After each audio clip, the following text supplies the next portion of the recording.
Halstead Telephone Company and R&J Broadcasting Incorporated is proud to present to you this broadcast on yourliveevent.com.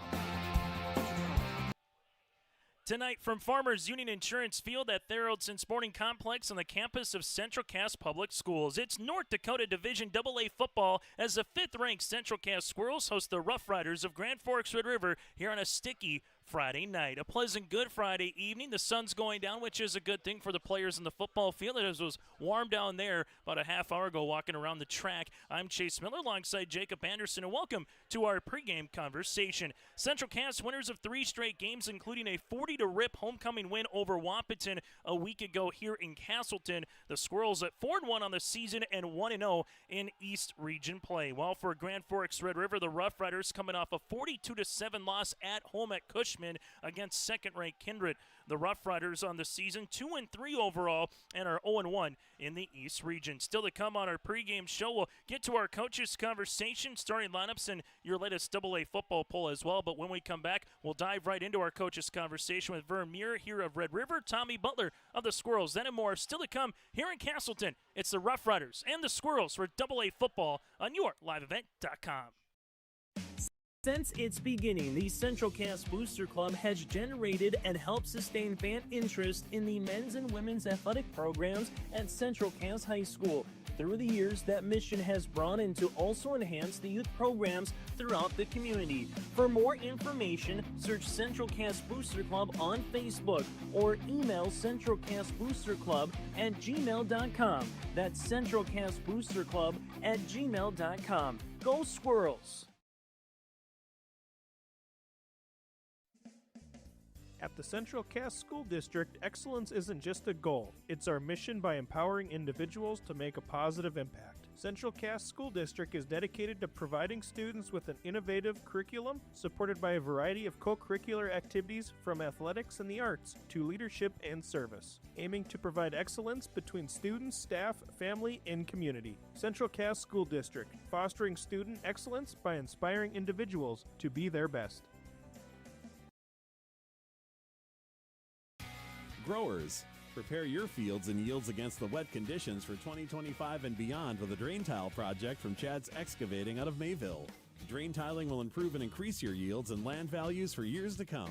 Chad's Excavating provides free, detailed estimates, and with over 40 years of combined success, they provide professional installation and service. Call Chad today to prepare for your future and any questions that you might have. That's Chad's Excavating out of Mayville, helping farmers grow.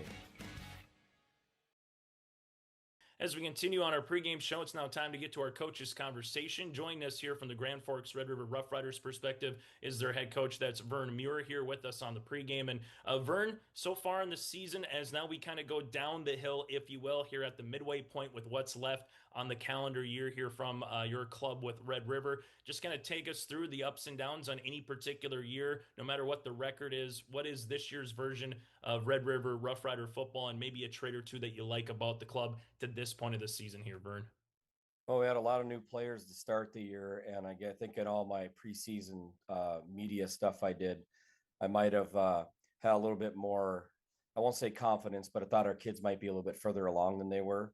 So those that first game we played against Horace, I mean, our kids played hard, but we did not play very well. And obviously Horace is a very good football team too. So coming out the gates, I thought maybe we'd be a little bit ahead of where we were at, but we had some guys that just had to play football.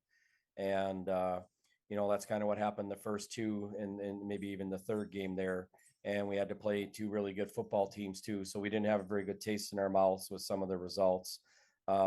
And unfortunately, still even last week, we're still trying to find a couple of guys here and there. We've had, the injury bugs bitten us a little bit. So we haven't had the same offensive starting lineup at all yet. So we keep having a revolving door of guys that are out in 1 week, out the next. We had a young man who's no longer with us anymore, played the first 3 games. He decided this wasn't for him. So going through a little bit of those things kind of just gives you a little bit of turbulence and you don't have the consistency. But I think starting in week 2 on the offensive side of the ball, we started figuring out some things that our kids could do and we were good at.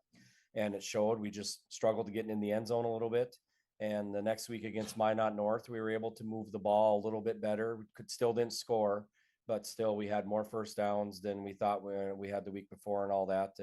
and still did some nice things. We just couldn't get we between the 30s pretty good, but once we got down near the red zone, it wasn't what we wanted. And then we had the game against Williston where we really had an explosion and did really well for a game. And I thought that, we had 6 possessions and we scored on 6 possessions. And whether you're a good team or a bad team record wise, I thought that, that's a sign of a team that's kind of got some things that, our kids understand what we're doing and we're able to do it. It's just a matter of who we're matched up with. And I think 3 of our first 5 games were against really good opponents that we didn't just match up mano a mano where, every mistake we make is amplified hugely compared to maybe what our team's been the last couple of years. And that's kind of been our thing as we figured out is when we make a mistake, whether it's on offense or defense, it's usually catastrophic. And what I mean by that is offensively, it kills a drive or moves us out of a scoring position. Defensively, we give up a huge play that lets a team get inside the 10 or we give up a score. So that's kind of what we need to do now here these last 4 weeks is just cut down on those catastrophic errors. Kindred was a really good football team.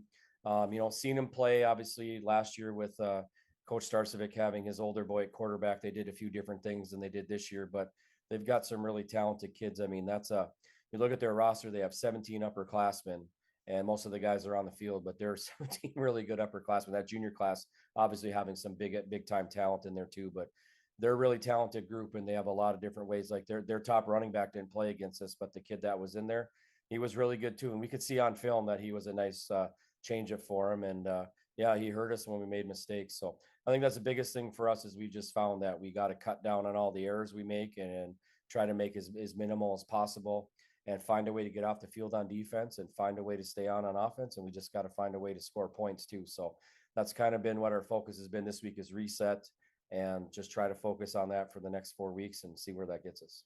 As you take a look with the reshuffling of a couple of teams moving up, moving down here with the new football plan in North Dakota, Vern, Central Cass, an opponent that you really haven't seen before, maybe in camps or something in the summers where guys maybe cross over a little bit, but in terms of Friday night lights and in high school football, not a consistent team like a Fargo South, and as an example that you've seen in a region play. So what's the challenges or what's the good things, so to speak, facing a new opponent here at this particular juncture in a new region foe in Central Cass as you did last week with Kindred here, Vern?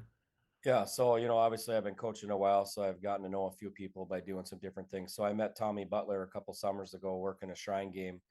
We worked together on the defensive side for the 11-man East. So it's kind of cool that we get to play him now, and that I just have some familiarity with at least who he is. Obviously, not playing their program at all ever.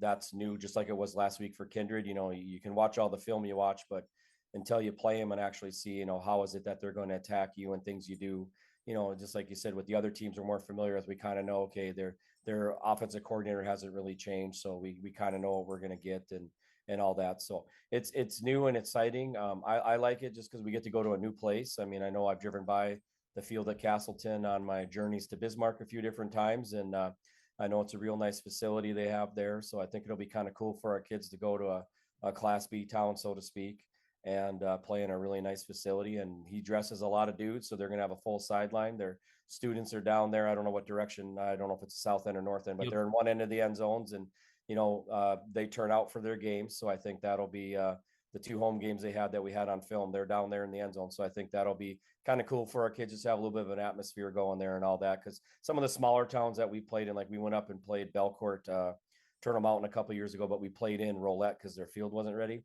We were out in the baseball field in Rolette, and the Turtle Mountain fans showed up, our fans showed up, but it was just kind of a neutrally kind of dull. I mean, it was kind of cool. We were playing in the outfield, but it didn't have that vibe of this is, a game. And also our kids were kind of like, man, this is weird. And I was like, well, it'll be a memory for you guys because we don't play in places like this at all anymore. And I know there's some of the small schools, that's what they play in. But yeah, so this will be kind of a cool little place to do and get a 2-year rivalry in anyways. And then we'll see what happens with all the divisions after this football plan's done and go from there. But I'm looking forward to it. I think our kids are happy to go play in a nice facility and all that. So looking forward to the trip, and hopefully we can play well and see what happens with the game.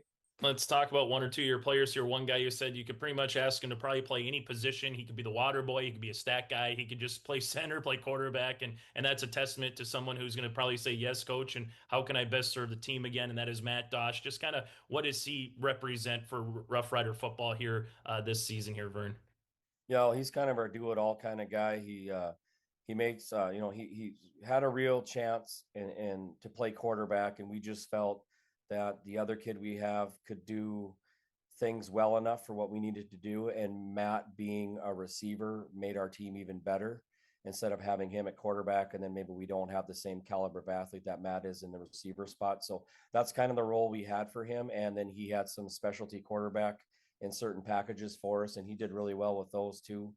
And then defensively, he holds the back end of our defense together, make sure everyone's lined up right. He's made multiple plays for us. He had probably one of I wouldn't say it's the best play, but it's one of the best plays I've seen in all my years of coaching, when he picked that ball off against Minot North, kind of reached back with his long arms and tipped the ball to himself. And in fact, today in practice, he had a similar play where he tipped the ball up, and then to just show off, he tipped it to himself about 20 times as he was running and did it. And I was like, well, we've seen that before, so I don't know if that's as impressive as the first one, but he's been really good for us. He punts for us too. And so, I mean, he's kind of our do-it-all guy. And then he'll be full-time quarterback this week. We had an injury setback with our other Reese Walters last week. So Matt will be a full-time quarterback, and that gives a young kid. We have T.O. Pay is going to step in at a little bit of receiver, and some of our other guys like Noah Iverson's going to take over where Matt was in some of our offensive packages. So it just gives a few other guys a few more opportunities to try to make plays for us with Matt back there quarterback. And I think our guys respond to Matt fairly well. I mean, he's kind of, like I said, the heart and soul of our team. So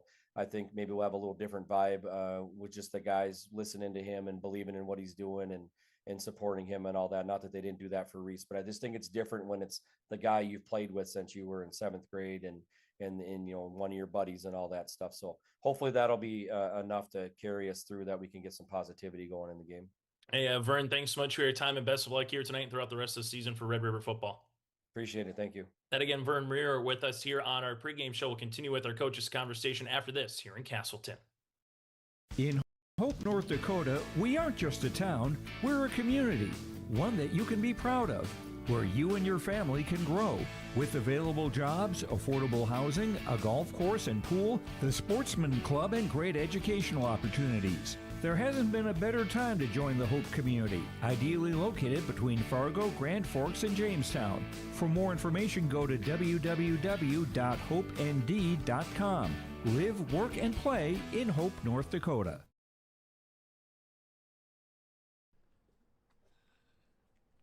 What is that? Is that top insurance? No, I'm pretty sure it's Toop Insurance. Maybe Toupee. Could be Toupee. Yeah, I don't know. Or Taupe Insurance, maybe? I don't think so. Say it right. That's T-O-O-P. That's Taupe. Oh, it's Taupe. That's Taupe Insurance in Castleton. Get in touch with Ryan today for a quote or review of your policies.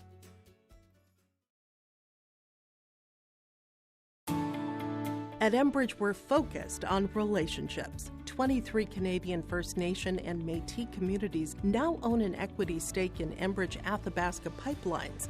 In Minnesota, Enbridge has spent $450 million and counting, with Native-owned companies and in wages to tribal members working on Line 3. Every day brings new collaborations, partnerships, and possibilities. Learn more at Enbridge.com. Join us now from the Central Cast Squirrels, part of our coaches conversation here ahead of the opening kickoff in Castleton between Central Cast and alongside Grand Forks Red River. Tommy, let's just talk about your team the last couple weeks, going out to Dickinson, picking up a road victory in Mountain Time, able to come back home and defend home turf on homecoming against the Wahpeton Huskies. Just what have you liked recently about your club here as we reach the midway point of the season with some big football games coming up here in East Region play? Yeah, I would say that, that Dickinson game is I told our guys after the game that was one of the most satisfying or just one of the better wins that I think I've ever been a part of. With, we came into that game down 5 starters in the fourth quarter. We're down 7 starters. We go down 14, 14-7 at half. They come out, they return the opening kickoff in the second half. We're down 21-7, and our kids just never wavered. Offensively, they drive the field, they get a score right away. We get a 2-point. Feels like we're back in it. We get a stop. Actually, we cause a turnover, and then we go down, we score again, and now all of a sudden, again, just completely flips. We're up 1, and I just think that our kids just kind of rode that momentum. At the beginning of the game, it really felt like we couldn't stop them at all. And we talked about this. Outside of their first 2 drives, they never moved the ball past half or past the 50-yard line the rest of the game. So even though it felt like, oh my gosh, I don't know if we can really stop them, that's exactly what our kids did. They battled. They continued to make adjustments. So I was just really proud of the way that we handled that adversity. Our coaching staff, I mean, they had a 20-minute halftime, which ended up being really good for us because we made some changes. But just the way that our team played and the way our staff kind of came together and figured out what we needed to do, what was awesome. And then last week when playing in homecoming, our crowd and our atmosphere was, I think, one of the best. It's the best homecoming I've ever been a part of. But again, high expectations. You want to get your essentially your regular season, conference play off to a good start, and that's exactly what we did. And again, kids just kept battling and making plays. Like I thought that was the best that we executed all year. And I think our varsity guys held them to under 100 yards a total offense or defensively, and then offensively, I think we had almost 500 yards of offense. So, just the way that they played together, getting a big guy to score, and Evan Wiersma was obviously the highlight, and again, well-deserving guy who's gotten to start essentially for 4 years. He started in the state championship game as a freshman. As to see that guy score and to watch, our favorite thing, on Sunday is to watch the sideline and the crowd just go bananas. So that was just a fun win, and I think we're kind of making the right kind of strides, going into the season or going into the rest of our regular season here. Let's talk about Aiden Thummel. What have you just seen from him at the defensive spot? Obviously, one of the team leaders in terms of top 5 guys in tackles so far for you defensively on the year. Tommy, what have you liked from his performance? Yeah, I mean, really his performance is based upon what he's done in the offseason. He came to me, I think it was right before the end of the school year last year, and just said, hey, what do I got to do to be a better player? We talked about, hey, we're moving up a level. You're going to have to be bigger. You have to be stronger. You're going to have to be faster. And that's all he's done. He's a constant guy in the weight room. He's dramatically changed his body. Him and our other linebacker, Grady Mueller, same kind of thing. Like, just dramatically have changed the way that they look, the way that they're able to play. So huge credit to them on that.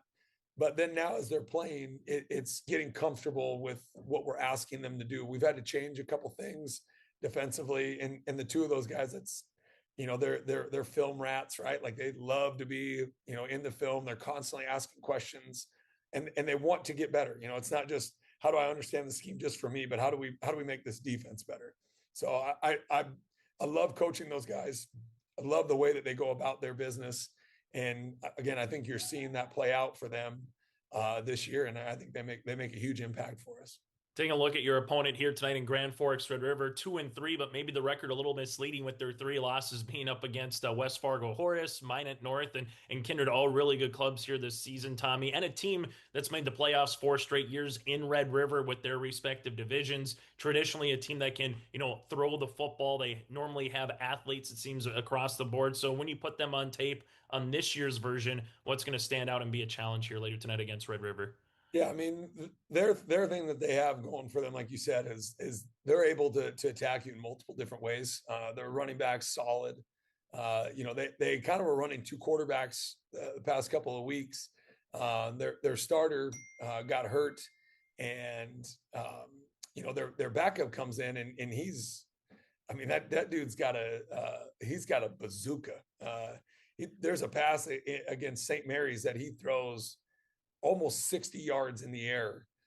Wasn't completed, but I mean, like we've been telling our DBs all week, like, don't feel like I'm down the field 30, 40 yards and ain't nobody gonna throw it down here. Like, you have to cover this guy, all the way down the field. Doesn't matter where he goes. So that's kind of been a fun thing for us is knowing that you're going to play somebody that can sling it all over the field. They play a lot like how we do. If you're going to pack the box, they're going to get it out wide to their athletes. If you're not, they're going to run the ball. And, they got a big O line that's physical, that can get downhill on you. And, for us, it's, can we match that? We always talk about that defensively. Can we make you one dimensional, try to make it to where you can't, you can't throw the ball down or you can't run the ball. So now we can kind of get our athletes out there and hopefully try to get home on them. But, they do a good job of mixing and matching what they do. And then defensively, again, they're going to blitz you, but they'll play a ton of coverage. They have athletes all over the place, so they can get into some one-on-one matchups. They'll play some zone coverage. And again, they'll bring 5, 6, 7 guys at a time if need be. So I got a ton of respect for Coach Muir over there at Red River. I mean, I think he does unbelievable job. He's been there, almost like 30 years or something like that. So run a highly, highly successful program. And we expect that to be the same thing, even though they've lost a quarterback. To me, nothing's going to change. That they were already essentially preparing for this, and but we're excited for this matchup. Though this will be a fun game to play. Final thing that I have, Tommy, this year just a little bit different with the region that you're in, compared to prior years where you had about 7 region games or so. This is just a few less with 5. So every win, every loss, obviously, whether you have 10 region games or 2 region games, is going to make an impact on where you want to be at the end of the year. But with just a couple less compared to prior years from a Central Cass point of view, does it have a feeling almost each week has a little bit of a feel of a playoff feel, knowing a win gets you one step closer here compared to what a loss, might do, and then tiebreakers and everything else? How does this year's region structure feel compared to prior years here, Tommy, in 1A? Yeah, I mean, I would say for us, again, the standard for us, and I was out at VCSU's homecoming. My sister-in-law got inducted, her basketball team got inducted over there, and I was talking to their old basketball coach, Jill DeVries. And, she was kind of asking me some questions about what we're doing. And I love to chat with her. She's a very successful coach over there, was inducted in the Hall of Fame. And her and I were chatting, and I said that, our standard at Central Cass and mine is that we're going to win every single game, and that we're going to win a state title. Like, I never back off of that. So for us, I don't think that standard has ever changed. For the kids, to me, it's about mapping out what you want, right? Like if I'm going to try to tell us, hey, this is the road that we're going to be on, I think they got to know what's expected of them. So for us, again, we talk about trying to win a state title. It doesn't happen just by wishful thinking. We know we're going to play really, really, really good teams. But to me, if you don't have that in mind, I think that, I think kids are going to think about that anyways. So might as well put it out there. This is what we're trying to do. Yes, absolutely. We expect to win every single game. Is it going to be a challenge? Yeah. I mean, this year we've already lost a game. So, for us, it's that standard doesn't change, but there's obviously, and like you said, that they know that if you lose, it's only going to get harder. Like our schedule sets up to play our hardest teams as we continue to work forward, or maybe the most talented teams as we continue to move forward. So it's only going to get harder. But I think that's what our kids thrive on is competition. They thrive on, playing in big moments. And for us to have multiple games this year where either we've lost in a tight game or we've had to battle back. I think this team's battle tested. We've proven that we can come back, and we've proven that if we don't know what we're doing, if us coaches, put together a poor game plan like we did against Devil's Lake, you can't win. You don't get to overcome that in this league. And to me, that's what makes it fun coaching up here at this level is everybody can beat everybody. I mean, we just saw Watford City just beat Dickinson. So it's going to be wild here the last 3 weeks of the season. But we love and thrive on the fact that, like you said, every game is a playoff game, but every game is just, we're just trying to move one step closer to that goal of, bringing Central Cass a state championship, which we haven't had in, almost 40 years.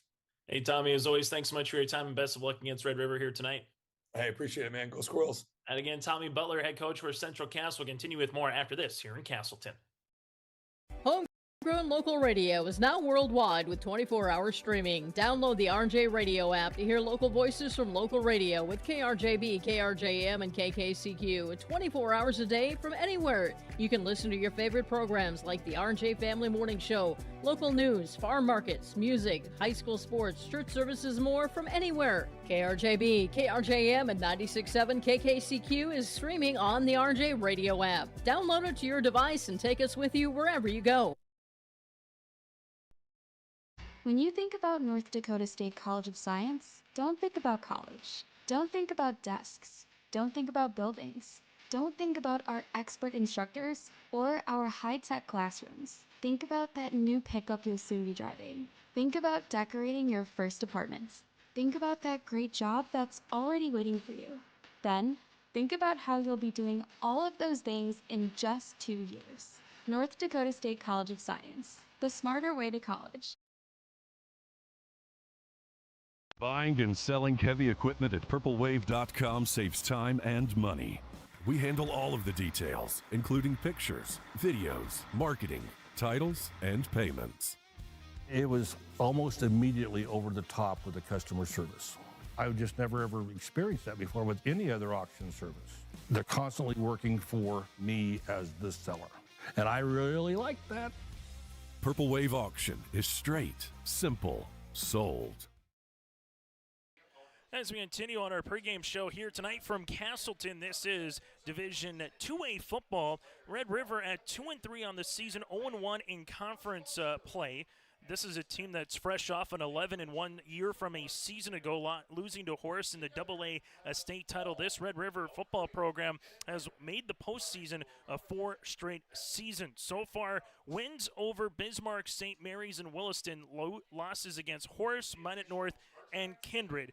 After tonight for Red River, 3 regular season games remain. They will be at Wahpeton, home to Fargo South, then at Grand Forks Central here for Grand Forks Red River. Well, for the Central Cass Squirrels, at 4-0, at 4-1 that is on the season, and you at 1-0 in East Region play. They made the postseason 9 of the last 11 years. That came from A to AA or 1A to 2A football here in North Dakota, with wins so far in the year against Watford City, Jamestown, Dickinson, and Wahpeton. Last week got a big boy football touchdown, and Evan Wiersma on a little hook and ladder as he was able to catch it from the outside and score into the south end zone here for Central Cass. He's making his way to MSUM coming up here next season. For the Squirrels, their lone loss again comes to Devil's Lake. With games remaining at Fargo South next week, we'll have that for you on yourliveevent.com. Then home to Grand Forks Central and at Kindred on the 24th. So that's a look at both teams' schedules throughout the remainder here of this season. So far in Region 1 play, you have Wahpeton with Fargo South and Red River at 0-1, Grand Forks Central, Kindred, and Central Cass at 1-0 in the region. A loss doesn't end your season. A win doesn't necessarily put you in the playoffs, but a win here tonight on the Central Cass perspective to try to get to 2-0 gets them really close to clinching a postseason spot, while a win for Red River here this evening gets them tied with the Squirrels and also would hone the game in hand or the head-to-head tiebreaker if these two teams were to finish with the same record later on in the season in region play. So it has a little sneaky feeling of a almost an important postseason game already here, even though there's still 3 more games yet to go. AA football poll, Minot North number 1 with Kindred number 2. Both are unbeaten so far here in high school football. Grand Forks Central behind them at number 3, Devils Lake number 4, and Central Cass at number 5. Coming up here tonight on yourliveevent.com, Fargo South at Kindred with Brady Siebels. He's got the call at 7 o'clock here this evening. Sargent County at Hillsborough Central Valley. Also tonight, rugby at Thompson. That game kicked off in the 6 o'clock hour. In 2A football here, Dickinson at Jamestown out west. Devils Lake makes their way to St. Mary's, and Minot North at Watford City. And a good one in Fargo tonight, number 1 Shanley against number 2 Davies in 3A football for the 25th Street Showdown upcoming here for high school Athletics. So that's a quick look at your out-of-town scoreboard, what's going on across the state of North Dakota, that and more. And also, congratulations goes out to Dana Stansberry's Central Cass Squirrel Club as they picked up 2 wins at the DLB Invite here earlier today, taking down Dickinson Trinity and then winning via tie criteria against Central McLean. They will have games against South Prairie Max and Devils Lake in pool play tomorrow, then wrap up the DLB Invite coming up tomorrow afternoon and evening. For Red River, their next volleyball contest will be up against a ranked Davies opponent, hosting Davies on Tuesday. Then it will be at Grand Forks Central for the crosstown matchup on Thursday as well. It's Red River and it's Central Cass here, as Red River looking to improve to 3-3 on the season.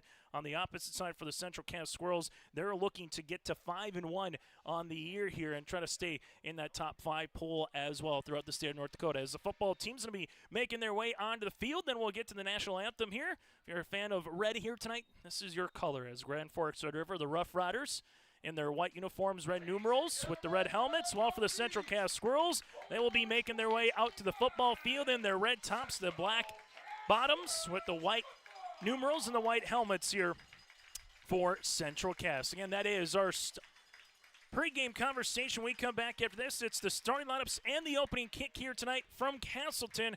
A warm, steamy, muggy, still feels like summer kind of evening here in the fall of October. We're back with the opening kickoff. Starting lineups next here in Castleton. Hi, we're Tommy's Express. Scan the QR code for a fast pass to a free month of washing. Our modern car wash offers a bright, open environment and a low-stress conveyor belt entry. Our signature scent, ceramic body wax, spot-free rinse, and heated blowers give you the best shine in town. Check out the wash for yourself. Washing your car is easy, fast, and fun. Visit Tommy's Express today. Catch all the action of the fall postseason for Minnesota and North Dakota high school football and volleyball on yourliveevent.com. Going down the field, it's picked off here from Kindred. Tanning Johnson to the 30, to the 25. Johnson, could he go? Yes, sir! A 45-yard pick six for Takes it up, played high in the air by Horkin. Here's risky left side off of a touch. Kept alive Thornton. Now played high. Angle, Severson, smash! Count, good! Check out the postseason schedule on yourliveevent.com. Stop on out to Watts Ace Hardware in Castleton and gear up with name brands from Steel, Milwaukee, Ego, and Craftsman Power Tools. Watts Ace Hardware has a key cutting section, and check out their different paint mixing options from Benjamin Moore, Clark and Kensington, and Royal. From their grills to Traeger, Blackstone, Weber, and the Big Green Egg to the Customer Laser Engraving Center, Watts Ace Hardware is a place you need to check out. Stop in at 1610 Governor's Drive in Castleton for Watts Ace Hardware. If you're ready to save time, aggravation, and money, the team at Weber Insurance is here and ready to make the process as painless as possible. Weber Insurance makes sure you find the best insurance because their agency is 100% independent. They have the freedom to shop the marketplace and find the best possible combination of cost and coverage. Talk with Dan, Carol, Leslie, or Craig to get a quote started today, or go online to weberinsurance.net. Call, click, text, or stop in at Weber Insurance, locally owned in Castleton. Stay up to date all year long with your live event from our social platforms with X, Facebook, and YouTube. From the latest coaches show to watch game broadcasts back on demand from earlier in the season. Search your live event on YouTube and hit subscribe. Outside the three-point arc. Pick and pop here with Spaeth into the left side corner. Three, good. For the complete and most up-to-date schedule throughout the year, head to our website at yourliveevent.com. As we get you ready for the opening kickoff here tonight and our starting lineups in Castleton from Farmers Union Insurance Field at Theraldson Sporting Complex on the campus of Central Cass Public Schools. I'm Chase Miller alongside Jacob Anderson as we take a look here this evening. Not too much in terms of cloud cover tonight as the sun continues to come on out. Reached about 90 degrees here across the state of North Dakota. Wind that was blowing in pregame has really succumbed here. If you're kicking from the south to the north, that's kind of what you'll get here on this evening. As we get ready for our starting lineups here, as Central Cass will receive to open things up Red River will go defensively here as the Rough Riders will run a 3-3-5 stack here for Grand Forks Red River. The Rough Riders averaging on the season 18 points per game defensively, giving up 29 points per contest here. Vern Muir, the head coach here for Grand Forks Red River, as the Rough Rider defense will come out here as they will have on the field in Xander Wayne, the defensive end with Eichmann, also the nose guard of Dom Leach, linebackers of Helgetson, Brandvold, and Cannon Bishop Diaz, with corners of Liam Waldo and Cade Tostison, safeties then of Manasa, Dosh, and Neal here for Grand Forks Red River. One side of the helmet has the numerals, the other side of the helmet has the Teddy Roosevelt Rough Rider logo head on the opposite side. Now for the Central Cass Squirrels, the Central Cass head coach is Tommy Butler in his 7th season at the helm, averaging 34 points per game defensively, giving up 20 points per contest here for Central Cass. Then we'll go like this at a senior, the 6'3", 290-pound left tackle, Evan Wiersma, heading to MSUM coming up here next year. From there to left guard is Ben Nelson, the sophomore, at 6 foot 210 pounds, with the center of Jennings Cooney. Cooney again, the senior, at 5'9", 240 pounds here for Jennings. From there, you have the right guard in Trevin Quam. Quam, a 6'2" senior at 190 pounds. And on the right tackle, making his way up to the University of North Dakota, that's going to be Aiden Wunderlich. Wunderlich at 6'6", 280 pounds here for the Central Cass Squirrels, in the future University of North Dakota commit. From there, wide receivers of Parker Wixo, Easton Holland, and Mason Olson with Blaze Cotton. They'll spread you out and kind of play the numbers game here this evening with Wixo, Holland, Olson, and Blaze Cotton. Wixo, Holland juniors, Olson the senior, and Blaze Cotton is the sophomore. Tailback is Colton Cruchet, heading to Montana Tech for collegiate football coming up here next season for the 6-foot senior and the 6-foot junior. At quarterback is Brody Cagley here for Central Cass. As the Squirrels and the Rough Riders will match up here on your liveevent.com. And again, we'll keep you apprised of your out-of-town scoreboard here this evening as well, with Central Cass and Red River being one of 3 contests here tonight in the East region in 2A football. Fargo South and Kindred just getting underway. And you have Wahpeton at Grand Forks Central here this evening, with Grand Forks Central up at the half 21-6 over the Wahpeton Huskies. And if that score holds, Central would improve to 2-0 in region play. That again is our starting lineups. Opening kick is next here in Castleton between Red River and the Squirrels. Fall is here, and that means harvest will ramp up quickly. How did your planter do this spring? Did you have the correct down pressure? Was your singulation spot on? Did you need row cleaners or a better closing system? This is Chris from Agassiz Precision Ag, your local precision planting dealer, and we are here to help. Discounts, 0% financing, and $50 per row rebates on most all systems will give you the tools to improve your planter pass. Give us a call at 701-636-2119 or visit planterdoc.com. Have a safe and profitable harvest. Here this evening on YourLiveEvent.com, our referee is Chris Larson, umpire of Ryan Weber, head linesman is Cam Anderson, with the line judge of Jake Schlecht, and back judge is Nick Nelson here tonight on YourLiveEvent.com. It's the Central Cass Squirrels and the Grand Forks Red River Rough Riders here, as we'll see it here on the way for Red River, as they will make their way here for Red River, as the Rough Riders will put this ball on the tee, as they will. Grand Forks Red River with Rylan Green. Green, the senior, 5'7" at 175 pounds, will put this one on the tee, kicking from the left to the right or from the north to the south end zone here in Castleton. Chase Miller, Jacob Anderson, the duo here with you on a Friday night. Welcome to the month of October as well, as we're nearing postseason for cross country, postseason for volleyball and football.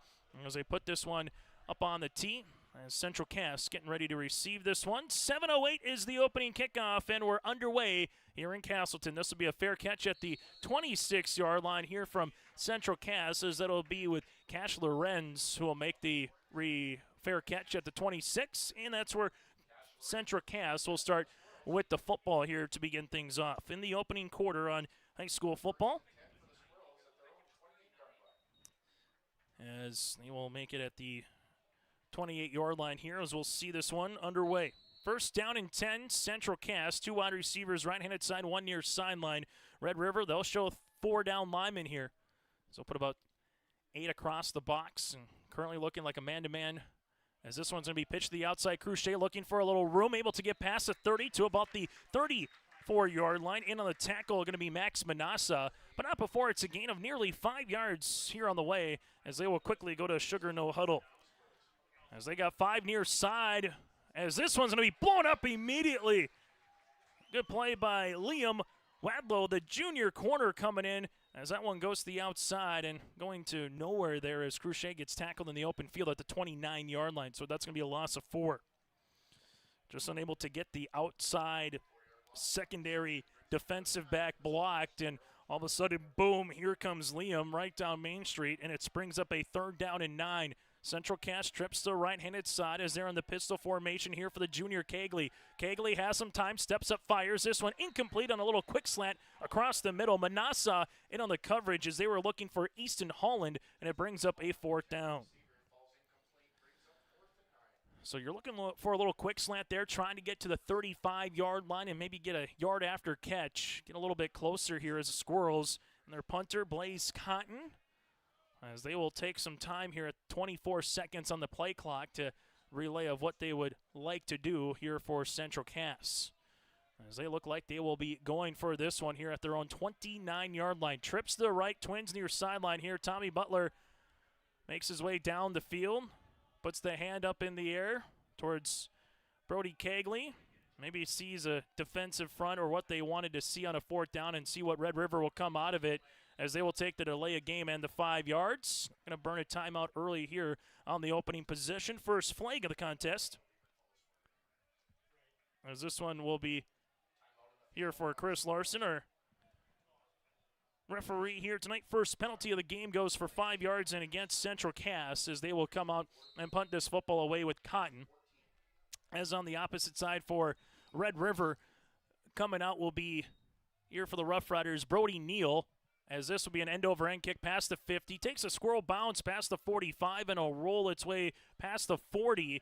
Not a bad punt by Cotton on the way. Able to get about 36 yards, as that will make it a first down for Red River near the 40-yard line. So an opening punt here for Central Cass. The Rough Riders defense makes the stand as they will handle it 1st and 10 at the 39 here on YourLiveEvent.com. This has that feeling for a Red River fan of, again, you don't want to be 0-2 here in the region. Find a way to get to 1-1 and kind of get to the, I want to call it, easier part of your region schedule here this season upcoming after that. As Matt Dosh will be the quarterback here, as they will go to a hard count, and they will get the clap, and they will also get the Squirrels to come across. As we'll see it here, but maybe where they draw an offside is going to be the question. As Central Cass will see this, and this will be against Central Cass Squirrels. It'll be their 2nd penalty for 10 yards here, and we'll see it 1st down and 5 on the way. The senior Matt Dosh taking over for Reese Walters, who had 4 touchdowns, 5 interceptions, and 742 yards passing, injured. So Dosh now inserted here as the starting quarterback. This will be a handoff. This will go to Brandvold, and Brandvold breaks out of 1 tackle, but can't break out of the 2nd or the 3rd. Eventually on the way, Aiden Thummel, part of the tackling party. It will be a gain of 3 to 4 yards, though. Nice run by the 5'9" senior Brandvold to make it 2nd down and 2. As they will spot this one eventually at the 48, so give them a 4-yard rush on the run, as they'll go back to a pistol here for Dosh, and we'll see a penalty. And this one will go against Red River. So Red River will get 5 of those yards that they gained back on a false start. And so far, 3 penalties in the contest. And this will bring up a 2nd down and 6. 10:24 left to play in the opening quarter here in Castleton. First drive for the Rough Riders. Squad that's averaging 233 yards of total offense with 161 yards passing, 71 yards rushing here for Red River this season. Shotgun formation, Dosh hands this one off. Brandvold's going to get met in the backfield, but able to stick his foot in the ground and get a couple of yards as the defensive end was coming in on the outside and force them to go a little bit north to south. Nice job by Evan Wiersma kind of to get up the field immediately, as they're going to get 3 yards on the play here for Brandvold to bring up a 3rd down and a long 3. Not a bad rush, though, by Brandvold, trying to bounce it to the outside, then finally said, you know what, let's get some yards, as they will space it out. 2 wide receivers near sideline, 1 to the left. Squirrels, 7 men in the box, and we'll see another flag, and this will be a false start. Second procedure penalty here by Red River in the opening drive of the game. 2 penalties for 10 yards here for the Rough Riders, and it'll make it 3rd down upcoming here for Red River. And for Vern Muir, what do you call now on a 3rd down? And it'll be 8. Still can very much so, if you feel like, hey, you can run the football, maybe you feel like you can throw a quick screen game, you're at midfield, does a 4th and 1, 4th and 2 allow you to go for it? Or do you play the possession game if you don't get more than 7 yards, maybe punt this ball away? Central Cass, they will bring 6. It's a delayed handoff, and that one goes nowhere. Brandvold got stuck. Wiersma was part of the tackling party on the play, alongside with Ben Nelson, able to get back to the line, and that was it. 3 carries for 7 yards, and the couple of penalties for the Rough Riders are costly after they got the first free 5 yards here with Red River to get Central Cass to jump into the neutral zone. So both teams with the possession early in the opening 3 minutes on our Bank North scoreboard, as they will come on to punt here for Red River. Ryland Green will come on to punt. You have Pence, the long snapper, here for Red River, as Green stands back at his own 26. Snap is good. Here's the right-footed kick. A nice boot that goes end over end, takes a Rough Rider bounce to the 25 and makes its way to about the 20-yard line. A nearly 40-yard punt, and that's where Central Cass will start with it at their own 20-yard line. Second possession here for Central Cass, as they will handle it with 8:53 left to play in the opening quarter. So both defenses make a stand. Which offense can get going? Here's going to be the question in this first half of play. For the Central Cass Squirrels, a squad that's averaging 34 points per game offensively, 397 of total yards with 256 coming through the air. They will try to hurt you with that quick screen game, get you to bite, then see if they can hit one over the top here with Kegley. Motion man is Parker Wixel, left to right in the slot. Handoff. This one will go right up the middle through the teeth of that Red River defense to about the 23 to the 24-yard line. It's a gain of a couple here as we bring up 2nd down. As this one on the play by Crochet, able to make his way for about a gain of 2.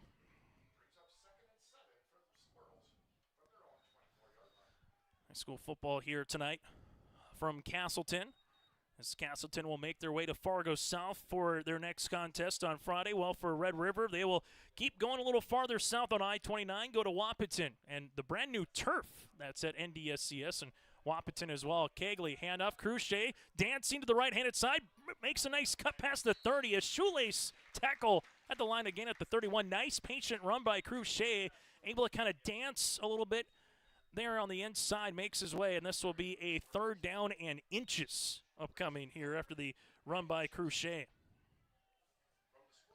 Able to make that cut to the right, cut back in.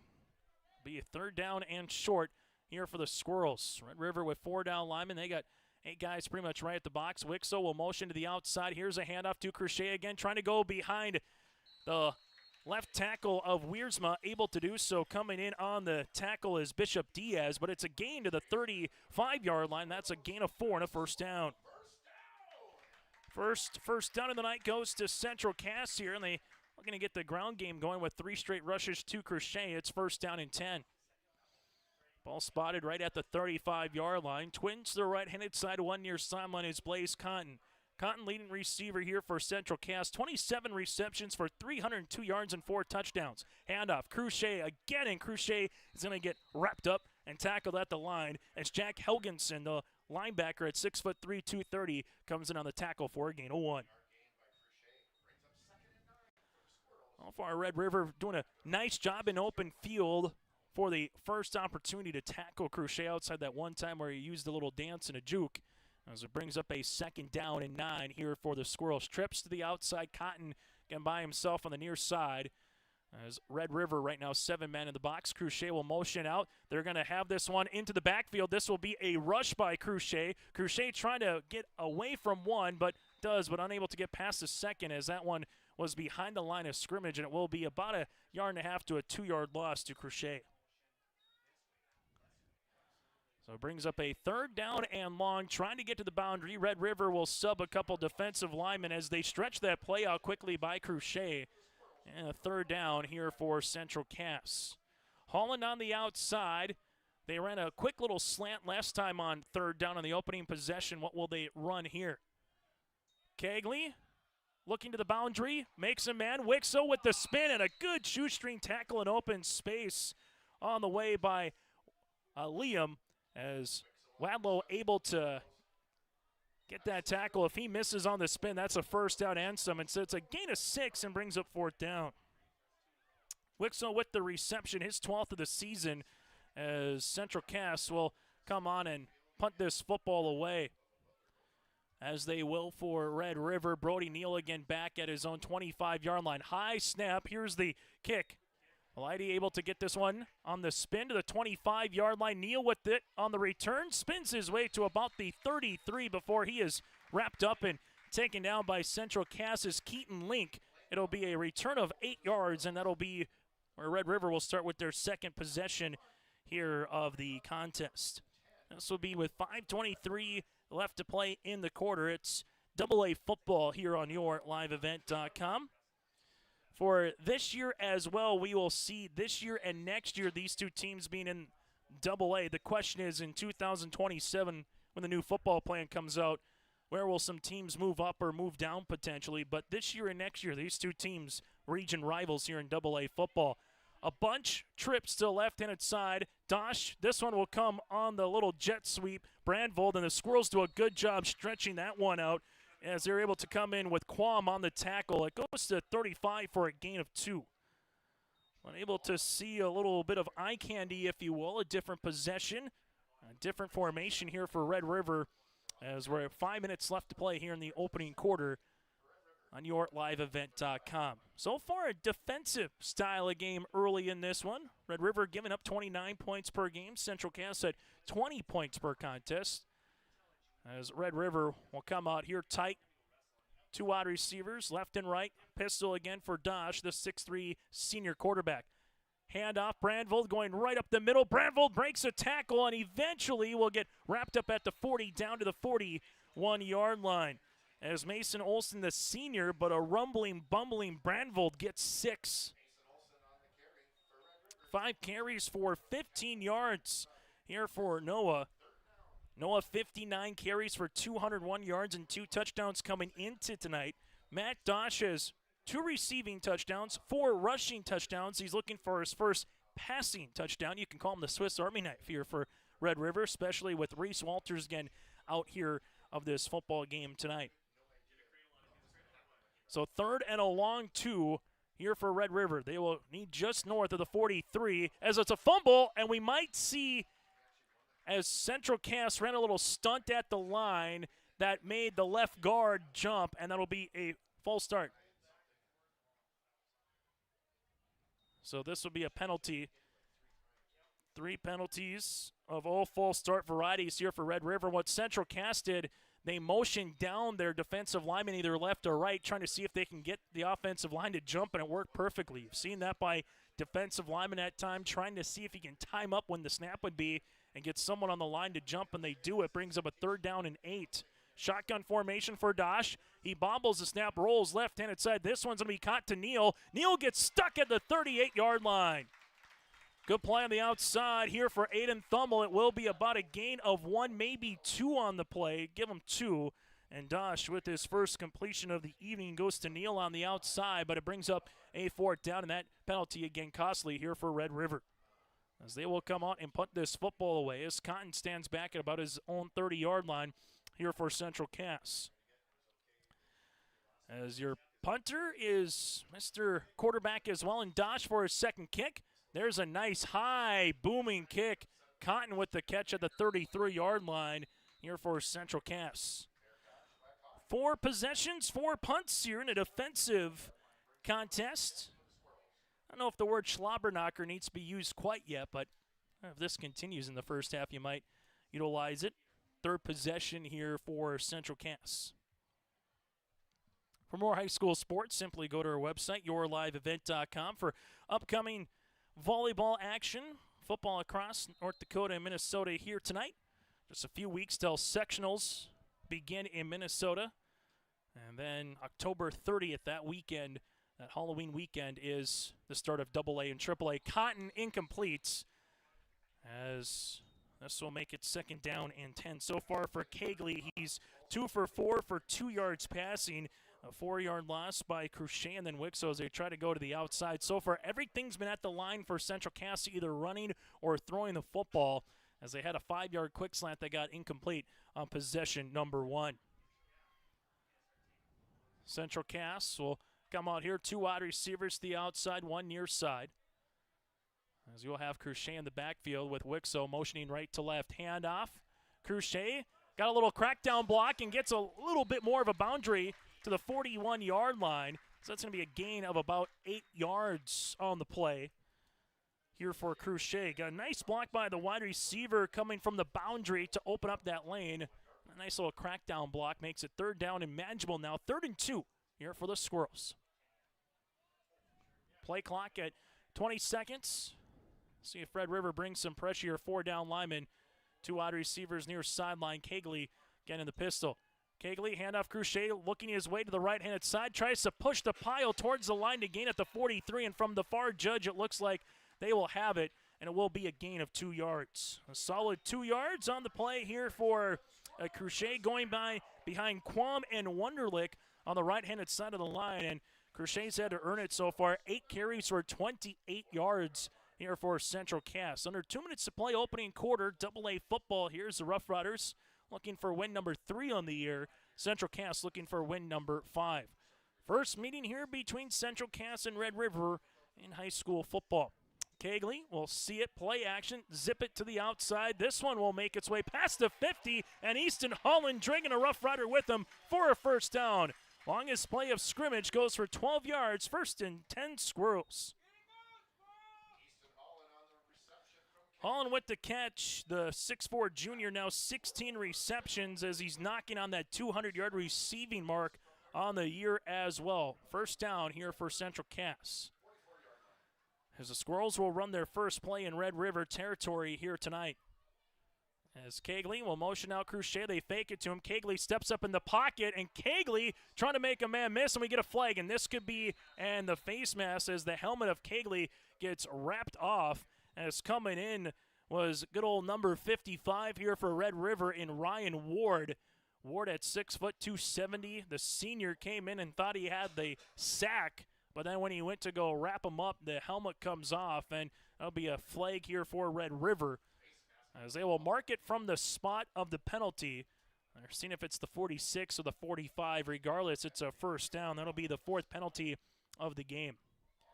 And they will say it will be from the line, and that's where they'll mark it. So 4 penalties for 30 yards here for Red River so far. First defensive penalty of the contest. Squirrels will take it, though, knocking at the red zone. 1st and 10 here at the 29-yard line.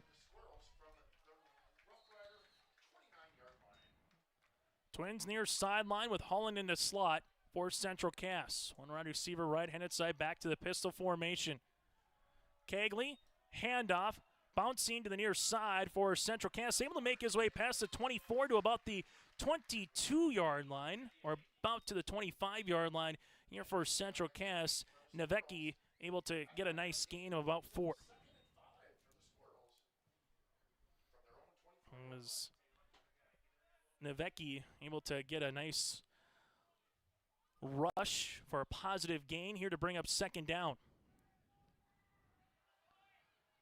Central Cass trips to the right-handed side, 1 near sideline, Nevecki.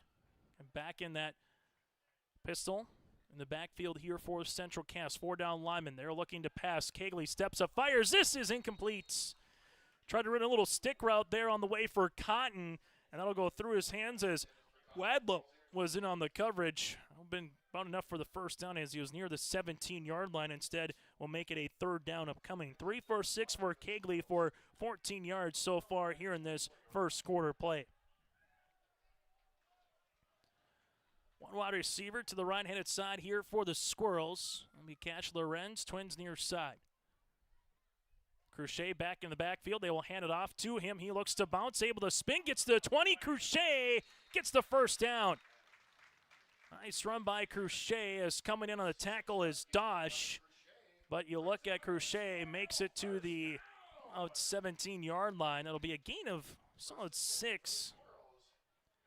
Central Cass does not have to run a play here to end the first quarter. They can run one, but if they want to take it to quarter number 2, and they sure can as they're driving here on the north end zone here in Castleton. As Kegley gets back to the pistol, 5 seconds, 3. Kegley will give this one off. This will go to Holland in the backfield. Holland gets the numbers and a tackle. Good play on the tackling here by Liam. He's been kept busy tonight. That'll get right back to about the original line to end this first quarter of play. On the Bank North scoreboard, we're scoreless here in Castleton. At Bank North, we strive to enrich the lives of everyone we serve. One transaction, one relationship, and one community at a time. We do it by supporting kids and schools, pitching in to help neighbors in need, partnering with rural businesses, and providing all the traditional and modern banking products and personalized lending services you expect from a reliable financial partner. Bank North, always true. No job too big, no call too small. Bears Home Solutions handles it all. You need a bear in there, oh yeah. Keeping homes just right with expert care. Let our stars guide you when repairs scare. You need a bear in there. Check out bearshomesolutions.com. Out-of-town scoreboard here tonight in Castleton. Kindred 7, Fargo South 3 starting the second quarter, and also Grand Forks Central leads Wahpeton in the third quarter 28-14 here in AA football. We'll take a look at some of the games out west as well, and also other classes here in the state once we get to our halftime show. Chase Miller, Jacob Anderson with you. Third possession here for Central Cass that started at their own 33-yard line with 2:56 left in quarter number 1. Kegley handoff as Crochet tried to get to the stretch play, but Red River, they were swarming defensively and coming in on the tackle here for the Rough Riders. That one's going to be by Oliver Piper. Piper able to come in. That makes it third down and a long 10. As we'll see it here for Central Cass at the 19-yard line. They need to get past about the 8.5 is what they need here. So more than 10, not necessarily all 11, but they need the 11 to try to get that first. Motion man is Crochet. Kegley fires. This is going to be complete at the 15 and making his way. Looks to be on the way to about the 4-yard line. As coming in on the catch will be Olson. Olson able to make the catch at the 14. It's a gain of about 5.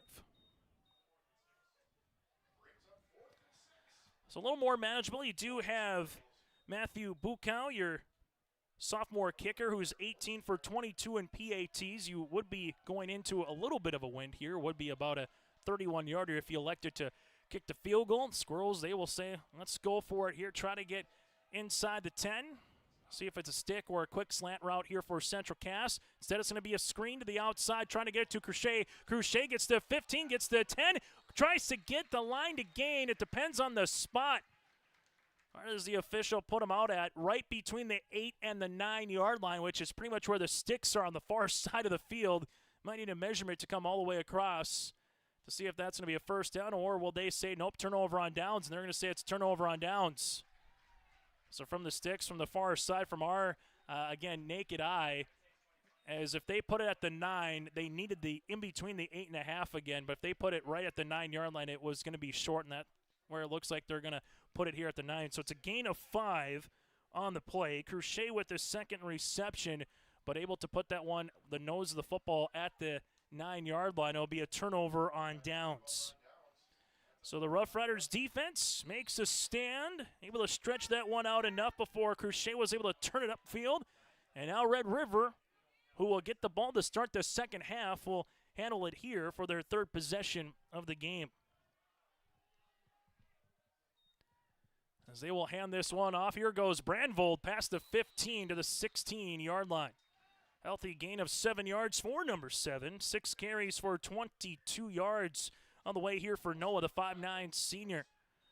And Red River showing a little tempo here on their third possession. Quickly, Dosh goes back under center. Handoff, Brandvold again, pretty much running the exact same play. And Brandvold muscling his way past the 20 to the 21-yard line. Gain of 5, 7 carries now for 27 yards.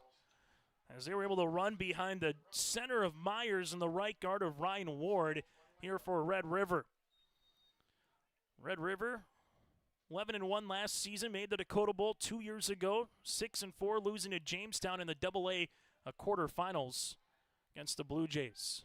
As Dosh again, the senior quarterback, single back formation, play action. Dosh with some time, trying to escape. Wiersma throws it to the near side, and this one will be incomplete. Good job for Dosh to take a play that looked like it was going to be dead in the rights as Evan Wiersma was chasing down Matt, and Dosh able to get out of the pocket and eventually throw that one away. Brings up 2nd down and 10. So 2nd and 10 on the way here for Grand Forks Red River, as they will see this one wide receiver both to the left and to the right here for Red River. Shotgun formation for Dosh. High snap. This one finally goes to Brandvold, almost like a direct snap, but it maybe wasn't intended the way it was set up or drawn up. That'll be a loss as it goes a 2-yard loss here for Brandvold. Fortunate from a Rough Rider perspective that went either to your quarterback or your running back's hands. If that goes over you, that's easily a 5, if not a 10-yard loss. Maybe a loss of possession instead. Brings up a 3rd and 12. Dosh will see if he can get the first, or can the Squirrels get off defensively? Dosh steps up, fires, throws, going to the near sideline. Here to Iverson with the catch at the 40 to the 20, and Iverson is gone. Touchdown, Red River. 81 yards. Dosh with a drop in the bucket catch to Iverson, who has his first receiving touchdown of the season. 81 yards for the touchdown, and head coach Tommy Butler said Dosh has a bazooka of an arm, and we saw it there for 81 yards. Able to see it from the 19 to the opposite 40-yard line. That's a pitch of 50 for Dosh, and he couldn't have thrown it, quite frankly, any better as he caught Iverson in stride. And Red River with the longest play from scrimmage strikes for a touchdown, as they will come on for the point after attempt with Green. Green looking for the PAT, right-footed kick, end over end. That one is good. New score on the Bank North scoreboard. It's Red River 7, Central Cass scoreless, here with just under 9 minutes to play in quarter number 2.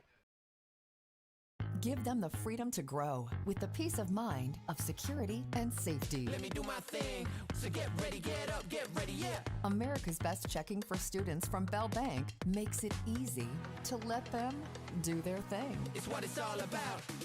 Visit www.bell.bank/student-checking to learn more.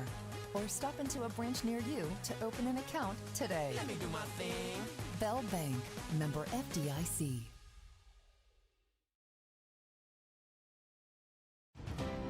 At Cass County Mutual Insurance Company, they provide services to homeowners, farm owners, tenants, seasonal dwellings, mobile homes, and farm and personal liability. Cass County Mutual Insurance provides local service to all policyholders and is working with clients in 19 counties in the southeast portion of North Dakota. For more information about Cass County Mutual Insurance Company or to find an agent closest to you, go online to CassCountyMutualInsuranceCompany.com and use their agent locator.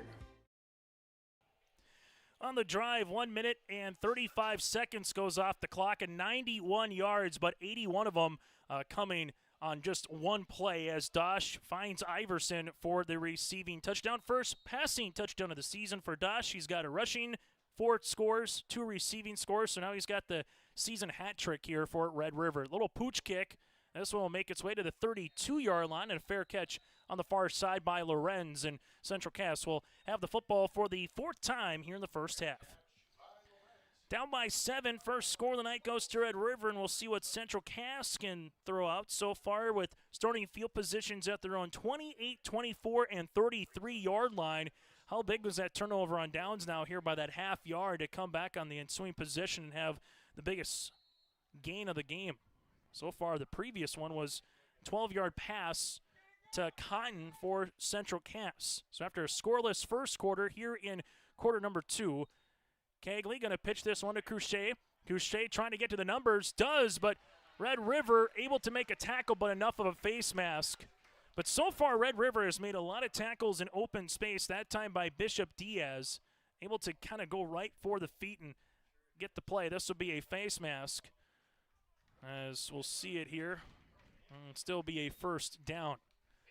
Face mask came off. It was about a 5-yard loss, so they'll mark it now to the 34-yard line. So eventually it's a 1-yard positive net play if you're a Central Cass fan.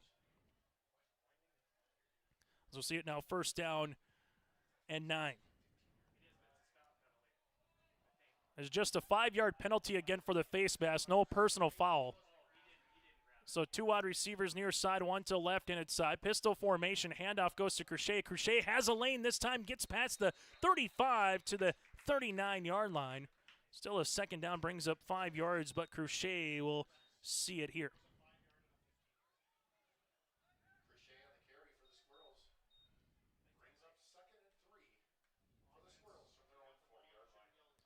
So second down upcoming, as this one will be now 2nd and 3 on the way here for Crochet. Twins again near side, Kegley in the pistol. They fake the screen. They got his man open. Here it is. That goes to Holland, but incomplete. It was a perfectly drawn up play, as they have ran the bubble screen all in the first quarter, and they took a shot. They had a man, had the step for Holland, but it comes up incomplete, and it's a 3rd down. So Squirrels nearly had an explosive shot play of their own that could have easily went 61 yards with the catch. Instead, brings up a 3rd down. But if you're Central Cass, you're going to pencil that play call for later in the game. If you're Red River, you got to find a way to make sure you get ready for it. As we see the 3rd down upcoming, handoff Crochet. Crochet makes a man miss, able to spin, and he does get the first down. Really nice job by both Wunderlich and Quam on the right-handed side to open up a little bit of a lane. And Crochet, he's got some good dancing moves in the middle, able to find his way, as Neal will come in on the tackle as they make it to the 45-yard line. Kind of just patient, looking for that cut, and then able to get north to south quickly as Kegley comes back into the backfield. As Kegley goes to the outside, this will be Cotton, and a good tackle here on the open space, as this one is brought in by Easton Holland for the catch. Holland able to get to the 48 for a gain of 3. Holland his 3rd catch of the contest for 15 yards. Easton on the season now at 201 yards receiving and 18 receptions. Both teams with all 3 timeouts here in half number 1. As Kegley again will come out, as this would be a handoff. Bouet trying to make his way for a first down, but instead will be about 1.5 yards for a wrap-up for a tackle for a loss. So 3rd down upcoming, as Crochet will come back into the backfield now here for Central Cass. This drive started at the 8:58 mark. Red River, 1 quality play to get the ball back to your offense and see if you can get up by 2 scores for Central Cass. Looking to see if they can get that past the 50 and get closer to that first down. Kegley with the catch. This one into Red River territory to about the 47-yard line. It's a gain of 6 as that goes to Wixo, as Wixo makes the reception. Wixo 2 catches for 12 yards, but what it does, it makes 4th down, if you're Tommy Butler, a lot more let's go for it instead of a 4th and 7, 4th and 8. Now to a 4th and a long 2. They need the 45 for the first. Turnover on downs on the last possession at the 9. Now they're in the Rough Rider 45-yard line. And we get a timeout? I think we do. Yes, we do. Timeout, as nearly jumping off sides was Jack Helgeson. He will be saved by his head coach. Timeout on the field. We'll break with him. Brought to you in part by Cass County Mutual and Tope Insurance. At Castleton Lumber, they want to be part of every stage of your building project from the ground up. Let them assist with planning your project timeline in a way that's affordable and efficient. Castleton Lumber has everything you need to get the look you love with windows, siding, roofing, and doors. From choosing the right materials to the finishing touches, you can count on the folks at Castleton Lumber. Stop in and talk with the crew today or call 347-4471. That's 347-4471. Time out on the field, brought to you in part by Cass County Mutual. They provide insurance products all of southeastern North Dakota. Local company providing local service to all their policyholders. Visit CassCountyMutual.com. That's CassCountyMutual.com. Chase Miller, Jacob Anderson with you. Low-scoring football game on the Bank North scoreboard so far. Just one touchdown, brought to you in part by Red River. But the Squirrels right now, 4th down and 2 after the first time out by Red Rivers. Red Rivers trying to get lined up here as Central Cass coming out with a tight formation near side. This will be a wildcat to Cruchet. Cruchet needs the 45, and he will get right to the line to gain, pending on the spot. As they were looking for that wildcat, they needed the 45, and they will put it pretty much right at the 45-yard line. That's a first down. Needed 2 and got 2 and maybe 2 inches. As will be 14 carries for 43 yards here for Cruchet. As on the season now, he's over 500 rushing yards here on the year, and he's had over 100. This is 100 rushing attempts here for Cruchet on the year. Kegley looking down the field. They pretty much ran 4 guys on a jet. Kegley rolling, steps up, firing, throwing. This is incomplete. Olsen looking for the man. You've gone with the quick screen game on the outside, so you nearly try to get the eye candy going to the outside with Cruchet. Then you have 4 guys pretty much running up the seams, and Red River just did a good job defensively, not allowing someone to get behind that secondary. 5:40 to play here in half number 1 as Central Cass looking to take a shot on that play. Twins still left, 1 to the right-handed side. 4 down linemen again for the Rough Riders. Handoff, Cruchet. Cruchet's got a lane and some. Cruchet gets past the 40 and taken down by Dosh and company here. Also for Red River, in on the tackle is Tostison and Caden. But it's a gain of 8 yards, and boom, it's 3rd down and 2. So 3rd down upcoming for Central Cass at the Rough Rider 37-yard line. 2 wide receivers split out to the left, 1 to the right-handed side. Cruchet can find a lane and get that little cutback. He's been able to get to that second level. Navecki, though, won't get to the second level as he will get hog-tied down for a tackle for loss. Jonah Pence will come in on the tackle. I'll make it back to the line of scrimmage. They will stay at the 37 on the forward progress. But Navecki brings up a 4th down and 2 as Cruchet comes back into that wildcat with Holland. Cruchet going to the right-handed side. A flag comes out. Cruchet looks to have the first down. He does, but the question is, who is the penalty and what is the penalty on? Sometimes from that spot might be an illegal formation, maybe not enough men on the line. Right now it's a first down as we have our first cramp of the evening here. We'll see what Chris Larson will say upcoming, as it just looks like to be a cramp here for Red River. But first, the procedure penalty. Currently, it's a 3-yard rush, barring the yellow flag. As our crew here tonight with Chris Larson, Ryan Weber, Cam Anderson, Jake Schlecht, and Nick Nelson, I'm going to be talking it over here and seeing the call on the field here in Castleton.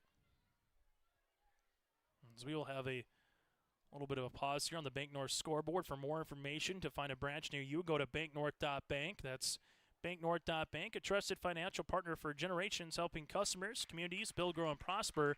Member FDIC, equal housing lender at Bank North. Ian Eichmann coming off under his own power. That's the good news for Red River.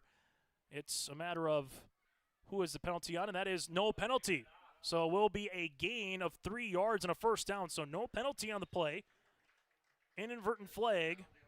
The way Cruchet's going, he's going to have a 40 rushing style of performance right now. He's got 16 carries on the evening. So first down here for Central Cass as this drive continues for the Squirrels. Red River gets the ball to start the second half in the pistol formation. Handoff Cruchet. He's got a lane and some. Cruchet to the 25. Cruchet to the 20. And Cruchet gets to 10. Oh, what a play by the future Montana Tech commit here in Cruchet. Down to the 9. Nice play on the way for Cruchet for 25 yards. Longest rush of the evening from the Squirrel perspective. 79 yards now for Cruchet, and able to go to the right-handed side again. You kind of bring a trap. You got Cooney, Quam, and Wunderlich. They've been running behind that right side here for Central Cass. Play action. Kegley evades a sack. Kegley will slither in. Oh, Kegley, how do you do? It's a 9-yard rushing touchdown for Brody, his first rushing score of the season. And the Squirrels a PAT away from tying this one up. First rush of the night for Kegley on essentially what became a broken play as Red River got into the backfield. As they will come on here with Matthew Bukow, the sophomore, 18 of 22 on the season from the PAT variety. Cotton with the hold here at the 10-yard line. Clean snap, right-footed kick is up, and that puppy is good. New score on the Bank North scoreboard. 4:12 left to play in the first half, tied at 7. Since its beginning, the Central Cass Booster Club has generated and helped sustain fan interest in the men's and women's athletic programs at Central Cass High School.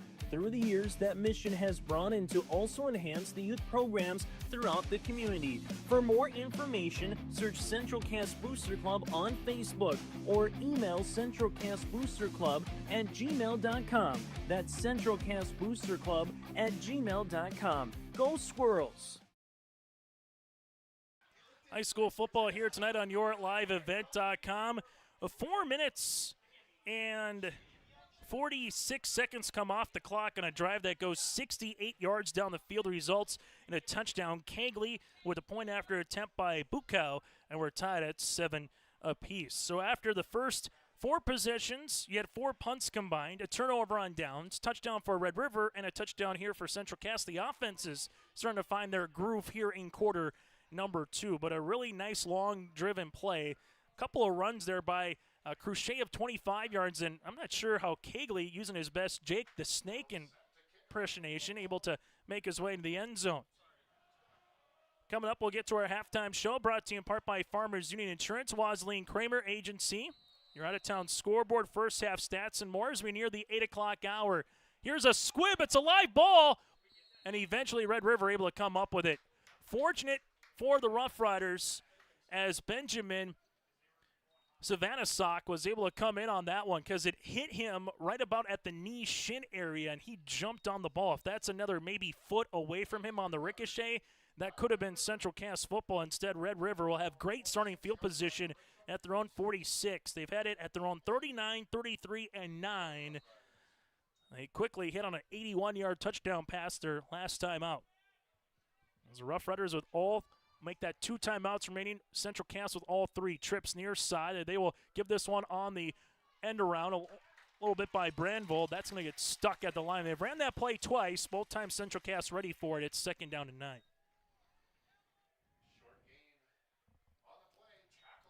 If you're Red River here, looking for a first down, get the drive going, you can kind of sit up the rest of the half. Well, if you're a Central Cass, if you can get a quick 3 and out, get the ball back, see if you can get the ball back one more time and try to put one in the end zone for your offense. Dosh in the pistol formation with the senior Brandvold behind him.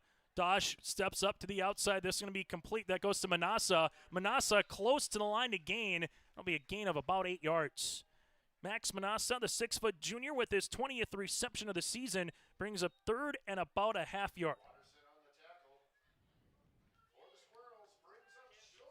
3 for 4 for 91 yards for Dosh. Tell you what, once he finds his man, that ball comes out quickly. Here for Dosh, it's 3rd down and a half yard. Dosh will go under center as the QB keep, or you give it to Branville. They will hand it off to Branville, bouncing off the right-handed side. I'm not sure on the first surge he didn't get it. The second surge, though, he did, and he's able to get the yard for the first down. Right off the bat, though, he was stuck, but able to spin inside towards the hash, and Brandvold able to get his 10th carry of the night here for now 28 yards. Quam comes in on the tackle. Quickly, Red River back to the line. They will come out shotgun formation here for Dosh. Clean snap. Dosh looking, trying to double move. Dosh is getting sacked in the backfield.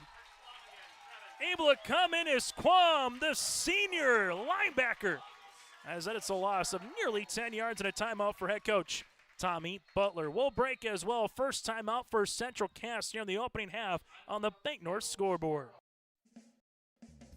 At the Central Cass School District, excellence isn't just a goal. It's our mission by empowering individuals to make a positive impact. Central Cass School District is dedicated to providing students with an innovative curriculum supported by a variety of co-curricular activities from athletics and the arts to leadership and service, aiming to provide excellence between students, staff, family, and community. Central Cass School District, fostering student excellence by inspiring individuals to be their best. Time out on the field brought to you in part by Tope Insurance. Ryan Tope in Castleton. Get in touch with him for a quote or review of your policies at 701-347-4045. As the commercial says, that's T-O-O-P, Tope Insurance. Chase Miller with you here with Jacob Anderson. Biggest defensive play realistically for either club here tonight in terms of a tackle for loss or a sack variety. And with Tommy Butler knowing that Red River gets the ball to start the second half, he wants to give his offense another crack at it here.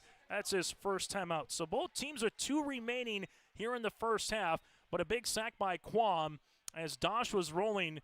Maybe another step or two. He could have thrown the ball, but just unable to do much on that one. They just sent 2 out in the pattern, so good job coming on the outside there was Quam. Screen play as Dosh will roll right-hand side. It's a broken play. Dosh able to get to the line and some goes out of bounds.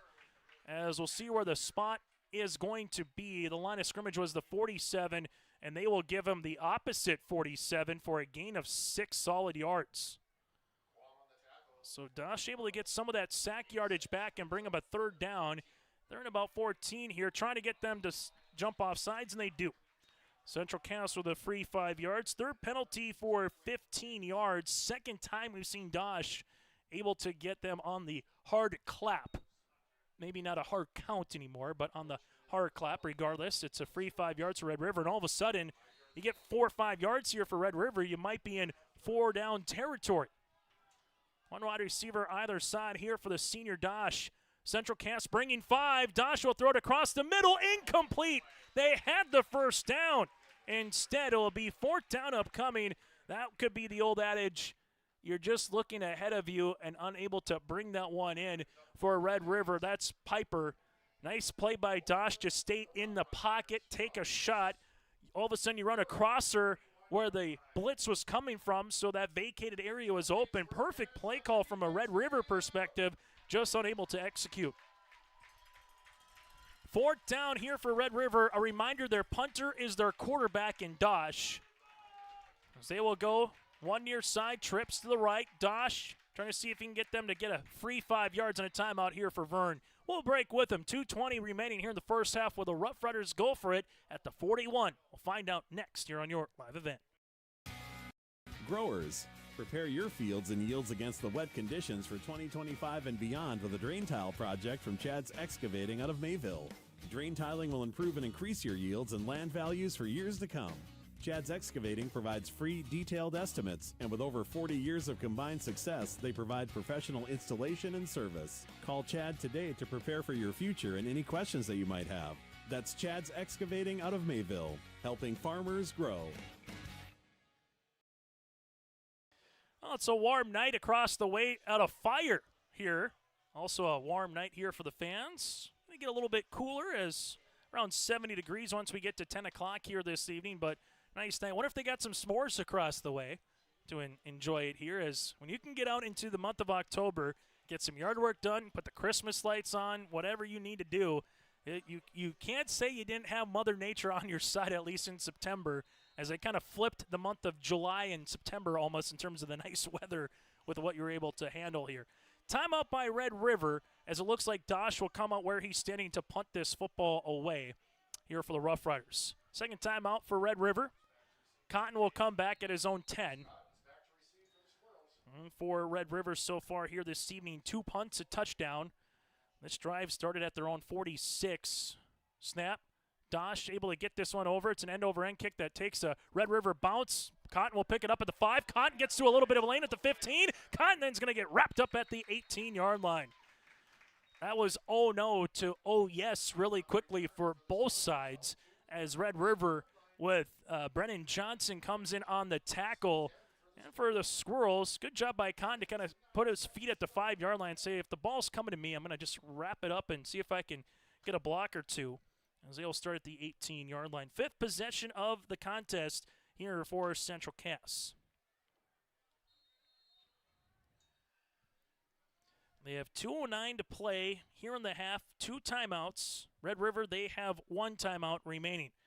So far, a touchdown apiece in the quarter for both clubs. Free high safety across here for Red River. Nearly everybody 10 yards to the line of scrimmage.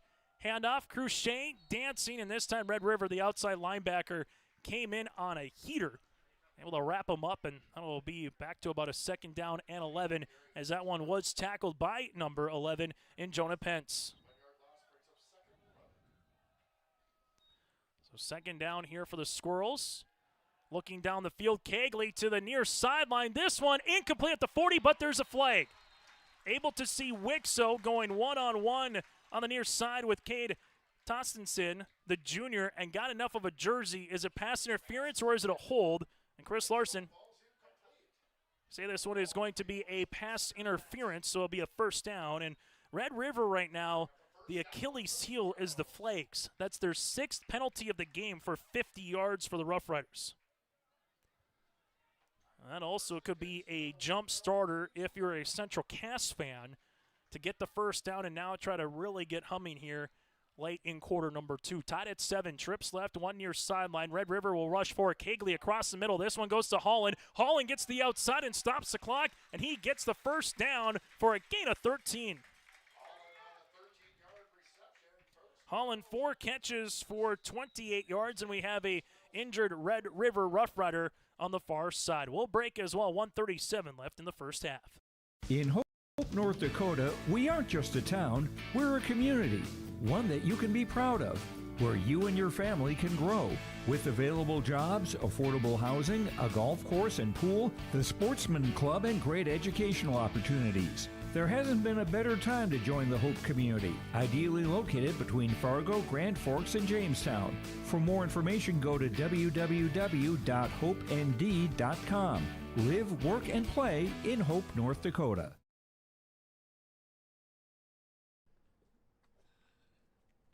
What is that? Is that top insurance? No, I'm pretty sure it's Toop Insurance. Maybe Toupee. Could be Toupee. Yeah, I don't know. Or Taupe Insurance, maybe? I don't think so. Say it right. That's T-O-O-P. That's Taupe. Oh, it's Taupe. That's Taupe Insurance in Castleton. Get in touch with Ryan today for a quote or review of your policies. As we come back after the injury timeout here for Liam Wadlow, he will come out, got up under his own pressure. Kegley surveying, flips it to Crochet. Crochet trying to get to the boundary, and he's going to lose 2 yards as he was pushed and then able to see to the near side, and that will be a loss of 2. Good pursuit here from Red River and Jonah Pence. That's Crochet, 3 catches for -1 yard so far. Also Nelson out of the game here for a Central Cass in his 61. Aiden Peterson, the sophomore, here for the Squirrels playing left guard. This one looking for Holland at the 40. At the 41, that one will be incomplete.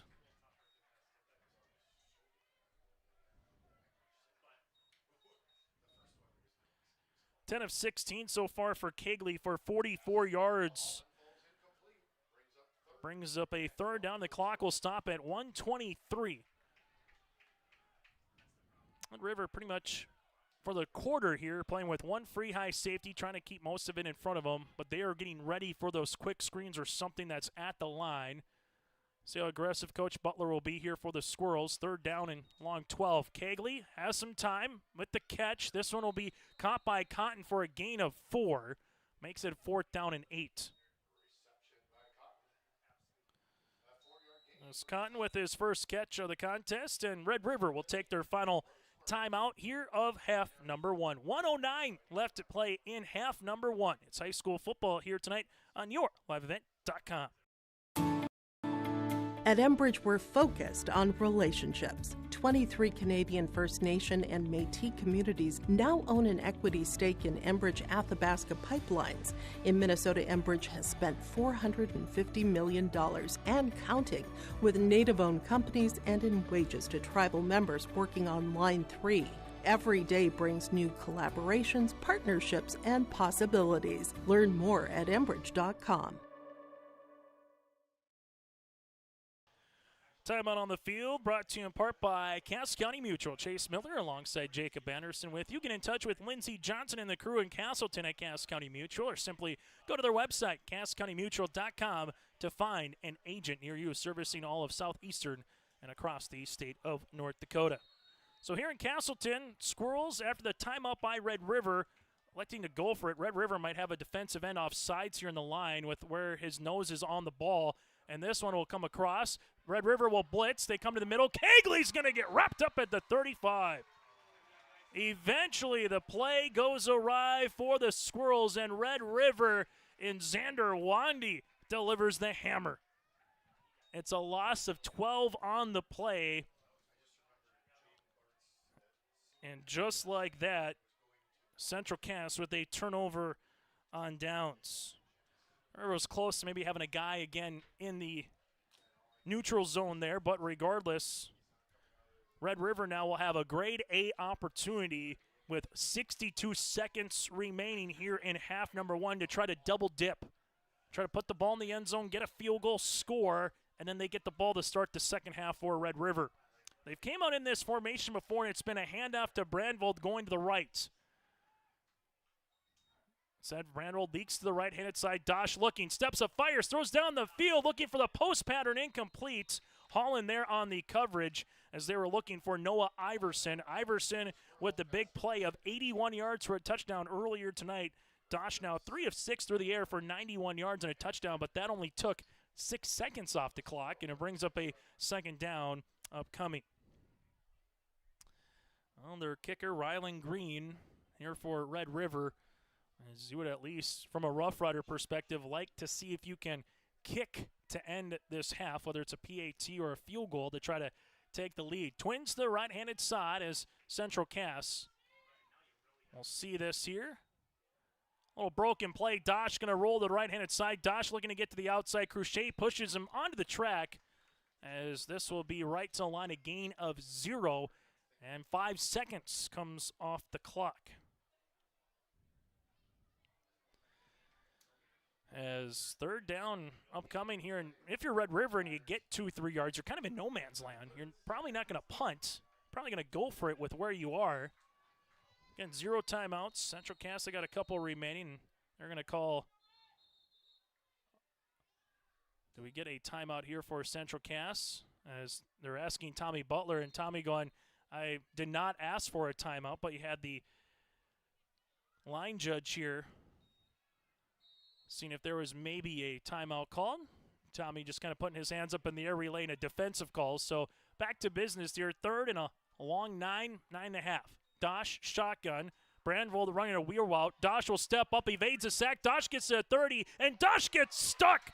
Coming in on that one, Aiden Thummel will deliver the hit, but Dosh gets 7 yards. Brings up a fourth down, and let's go for it situation for the Rough Riders. Tick, tick, tick, tick, as Chris Berman would say. 30 seconds left in the first half. Dosh looking for a quick play. Incomplete on the outside as Crochet with a diving play defensively. Now goes to the outside as they were looking here for the Rough Riders to Brody Neal. Neal went right for a little stick route for about 3, and Crochet with the right hand said, not so fast, my friend, as it brings up a turnover on downs. 5 possessions here for the Rough Riders, and now for the Squirrels, you get the ball with 26.7 seconds left to play. As we'll see it here, 28-yard line for the Squirrels. Play call's open with that timeout in your back pocket, and you can stop the clock with the first down or Do you just say, let's take a knee and let's get to half? That's what they will do. Again, Red River with no timeouts remaining. That'll do it for half number 1 here. It's number 5 Central Cass 7, Grand Forks Red River 7. Both teams with a touchdown and a PAT in quarter number 2. Coming up on our halftime show, brought to you in part by Farmers Union Wesleyan Kramer Agency, we will take a look at the first half numbers, your out-of-town scoreboard, and recap the 2 touchdowns here tonight in Castleton. From Farmers Union Insurance Field at Theraldson Sporting Complex, halftime is next.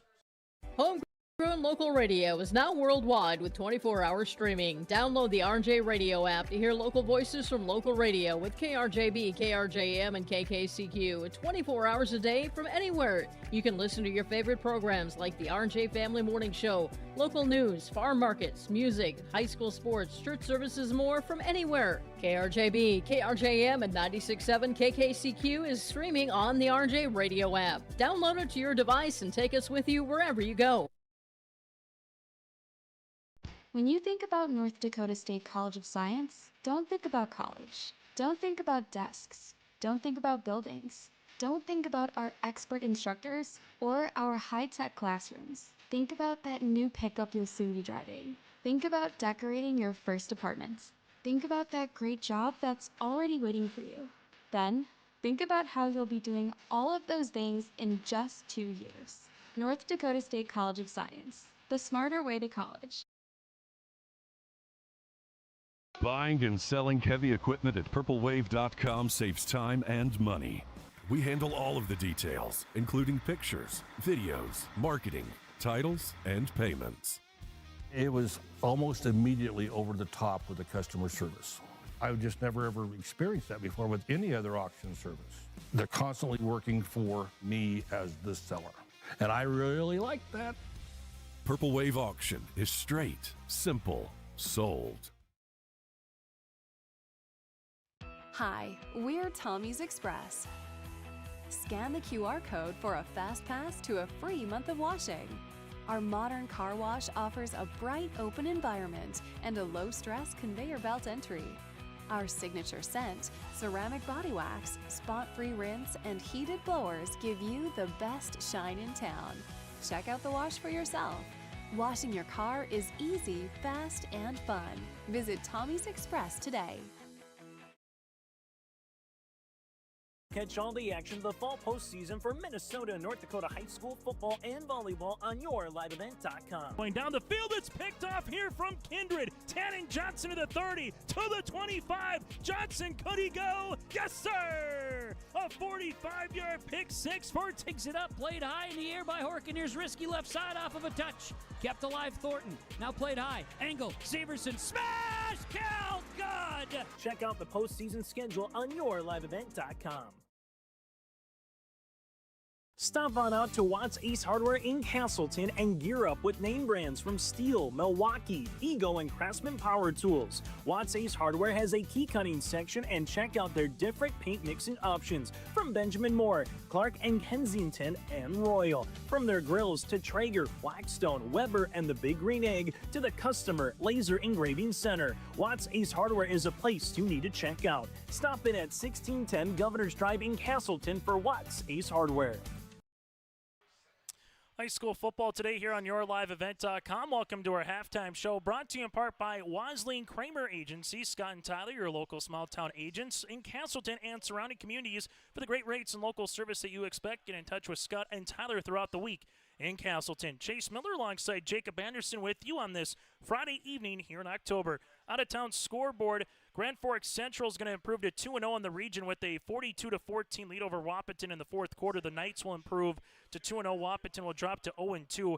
Kindred all over Fargo South at the half, 29-3. Vikings over the Bruins, 29-3. That was 7-3 after the first quarter. Also out west, Devils Lake over Bismarck St. Mary's, 28-14 at the half for the fourth-rated Firebirds. Dickinson leads Jamestown 21-12 in the third quarter, and Minot North all over Watford City, 40-0. Minot North over Watford City. In AAA football, number 1 versus number 2, it's number 2 Davies, 28, number 1 Shanley 6. That game is at the half. West Fargo, Cheyenne, Fargo North 6-0. Mustangs over the Spartans. And also in the East, final West Fargo Horace 27, West Fargo 13 in in the first matchup between the Hawks and the Packers. That game has gone final here tonight. So there's a look at your 2A and 3A football scores across the state. Scoreless after one quarter of play in the second quarter. Dosh found Iverson for an 81-yard pitch and catch, which has been one of the bigger highlights of the night. PAT by Green made it 7-love Red River with 8:59 left to play in the first half. And then with 4:12 left to play in the first half, Kegley ran in for a 9-yard rushing score for the Squirrels. A Buka point after attempt tied things up at 7 apiece. That's your quick out-of-town score and also your recap of the scoring action here in Castleton. We'll take a quick break. When we come back, first half numbers, they are next here on our Farmers Union Wasley and Kramer Agency Halftime Show. If you're ready to save time, aggravation, and money, the team at Weber Insurance is here and ready to make the process as painless as possible. Weber Insurance makes sure you find the best insurance because their agency is 100% independent. They have the freedom to shop the marketplace and find the best possible combination of cost and coverage. Talk with Dan, Carol, Leslie, or Craig to get a quote started today, or go online to weberinsurance.net. Call, click, text, or stop in at Weber Insurance, locally owned in Castleton. Stay up to date all year long with your live event from our social platforms with X, Facebook, and YouTube. From the latest coaches show to watch game broadcasts back on demand from earlier in the season. Search your live event on YouTube and hit subscribe. Outside the three-point arc. Pick and pop here with Spaeth into the left side corner. 3, good. For the complete and most up-to-date schedule throughout the year, head to our website at yourliveevent.com. As we come back here on our Farmers Union Wasley and Kramer Agency Halftime Show, let's take a look at the first half numbers here tonight in Castleton. And it's been a defensive game with 236 yards of total offense combined between the Squirrels and Grand Forks Red River. Red River so far in this contest, taking a look through, with 14 carries for 31 yards so far here for Red River for the Rough Riders, as they have 122 yards of total offense. Red River led by the 10 carries of Brandvold for 28 carries. You have Dosh 4 for 3 here in this one. Dosh through the air, 3 of 6 for 91 yards and a receiving touchdown that went 81 yards to Iverson. Manassa 1 catch for 8 yards, and Neal 1 catch for 2 yards. 6 penalties, 50 yards for Red River, 0 turnovers in the opening half. That's a look at Red River's first half numbers for the Central Cass Squirrels. Here in this first half of play, 83 yards rushing, 23 attempts here for Central Cass, 131 yards of total offense, 48 through the air. Cruchet, 18 carries for 78 yards. Kegley has 2 for 3 with a touchdown. Novecki with on the play with 2 carries for 4 yards, and Boyway with 1 carry for -2 yards. Kegley through the air is 11 of 17 for 48 yards passing. Leading receiver Holland 4 catches for 28 yards. Cruchet 3 for -1. Wixo 2 for 12. Cotton has 1 for 4 yards, and Olson 1 for 5 yards. 3 penalties, 15 yards for Central Cass, and 0 turnovers.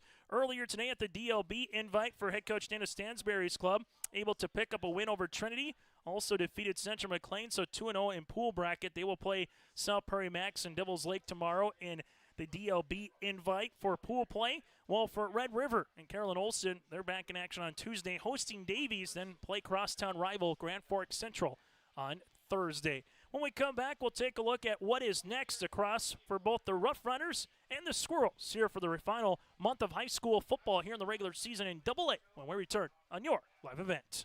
Fall is here, and that means harvest will ramp up quickly. How did your planter do this spring? Did you have the correct down pressure? Was your singulation spot on? Did you need row cleaners or a better closing system? This is Chris from Agassiz Precision Ag, your local precision planting dealer, and we are here to help. Discounts, 0% financing, and $50 per row rebates on most all systems will give you the tools to improve your planter pass. Give us a call at 701-636-2119 or visit planterdoc.com. Have a safe and profitable harvest. At Bank North, we strive to enrich the lives of everyone we serve. One transaction, one relationship, and one community at a time. We do it by supporting kids and schools, pitching in to help neighbors in need, partnering with rural businesses, and providing all the traditional and modern banking products and personalized lending services you expect from a reliable financial partner. Bank North, always true. Here's what's upcoming for both teams here for the rest of the remainder of the regular season. For Red River, after tonight, they're at Wahpeton. They host Fargo South on October the 16th on a Thursday, and then they will square off with Grand Forks Central for the Cushman Classic on the 24th for their final 3 games of the season. Currently 2-3 on the year, 0-1 in East Region play. Well, for Central Cass, the next 3 games all on yourliveevent.com at Fargo South a week from tonight. Then on the 17th of October, they will host Grand Forks Central for their final home regular season game of the year. Then on October the 24th, play rival Kindred in Kindred, upcoming here for Central Cass. The Squirrels 4-1 on the season, 1-0 in Region 1 play. Out-of-town scoreboard in 9-man football. New Rockford, Cheyenne, Maddock 38, Nelson County 20. That's at the half. Lemoore, Litchfield, Marion all over Maple River 38 rip after 1 half of play in Lemoore. Hankinson over South Border 28-8 at the half in 9-man football as well. Linton HMB, the Lions are roaring here over Hedringer County 36-0 after 1 half of play. 11A football with some ranked opponents here across the state of North Dakota. Ellendale, Edgeley, Column 21, Valley City scoreless. That game with 4 minutes left to go in the third. A good one with Northern Cass and Oaks in Region 1 football. Northern Cass leads by 6. That game getting late in first half of play. Hillsborough, Central Valley all over Sargent County 30-0 at the half.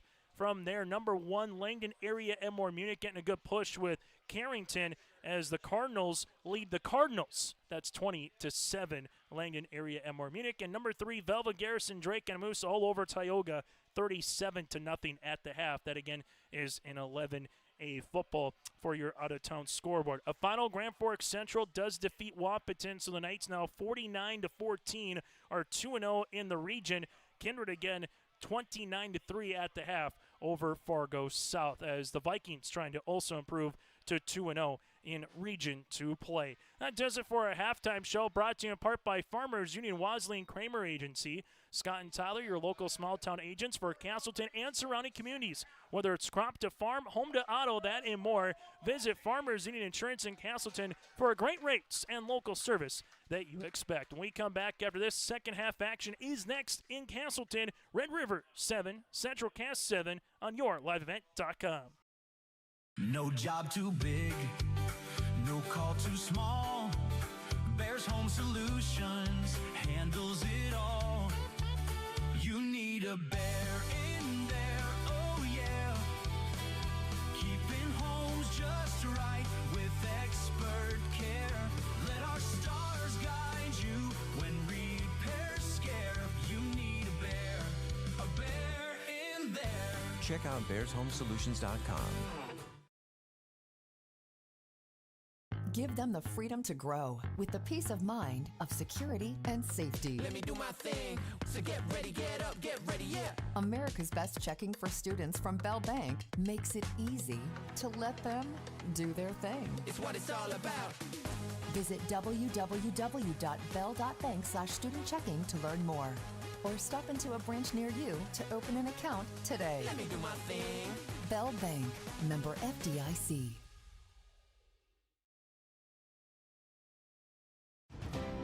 At Cass County Mutual Insurance Company, they provide services to homeowners, farm owners, tenants, seasonal dwellings, mobile homes, and farm and personal liability. Cass County Mutual Insurance provides local service to all policyholders and is working with clients in 19 counties in the southeast portion of North Dakota. For more information about Cass County Mutual Insurance Company or to find an agent closest to you, go online to CassCountyMutualInsuranceCompany.com and use their agent locator.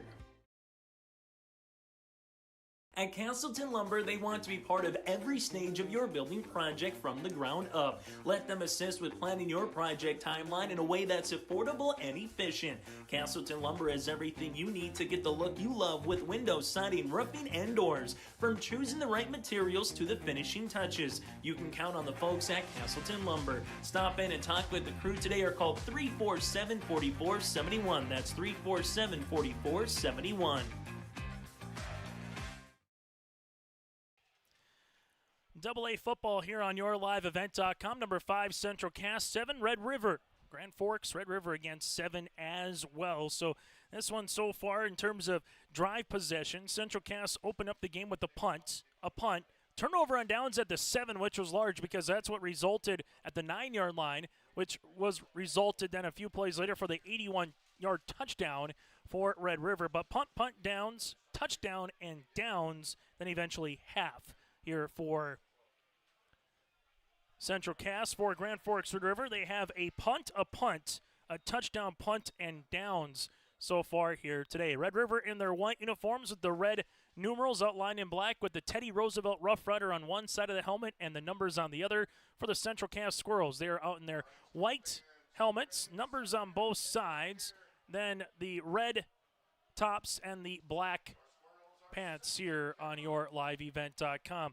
Also a note, again, Ben Nelson getting looked at here on the sidelines for Central Cass, and we saw Aiden Peterson into the game for the Squirrels in that left guard spot. Something to make a note of once we get to the second half if that'll continue as well.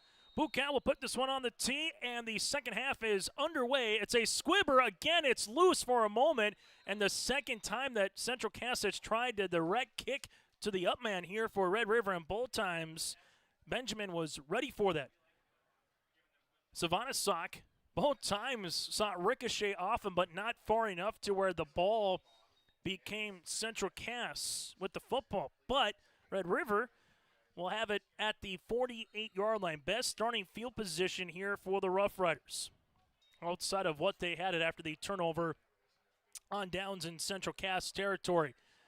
As this will get to the outside on a quick little pass. This one goes to the outside here for Red River. That goes to Manassa. Manassa able to get about a yard, maybe 2 on the play.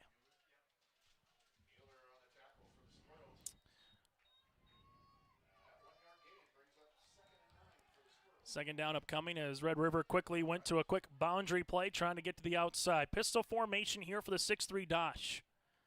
Again, Noah Brandvold, the 5'9 senior at 185. Behind him in the backfield. Dosh steps up, fires, going down the field. This is going to be caught. Another drop in the bucket, kind of a pass here for Red River. And that goes to Manassa as he drags a squirrel with him down to the 7. And then Manassa looks to be down 2. Might have been maybe the wind knocked out of him as he went down to the turf with the ball in his stomach. That's what you hope from a Red River point of view. But it's a gain of 44 yards. And we'll take a break with them here on YourLiveEvent.com as they look at Manassa here. It'll be first and goal Red River at the Squirrels 7 when we return.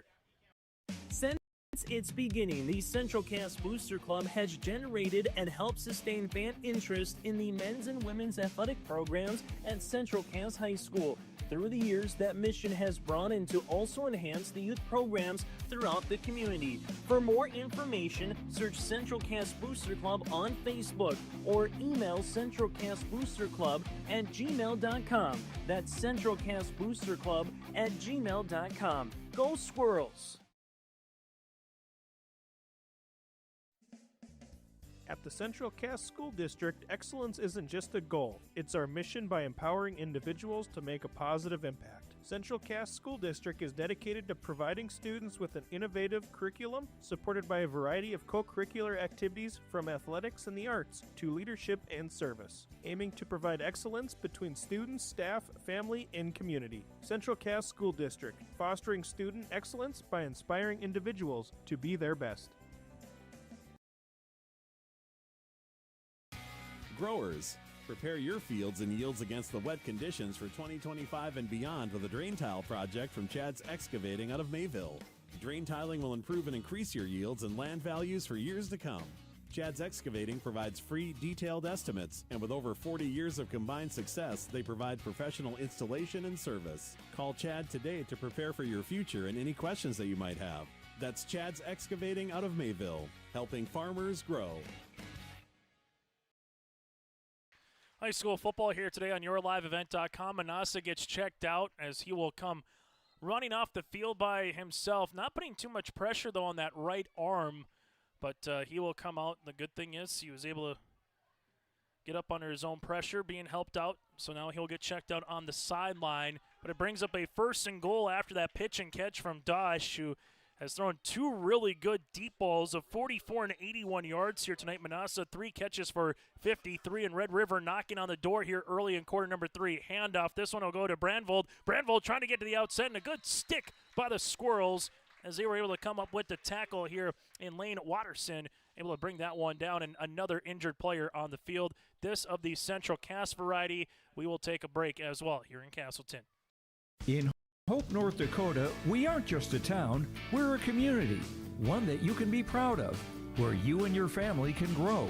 With available jobs, affordable housing, a golf course and pool, the Sportsman Club, and great educational opportunities. There hasn't been a better time to join the Hope community, ideally located between Fargo, Grand Forks, and Jamestown. For more information, go to www.hopend.com. Live, work, and play in Hope, North Dakota.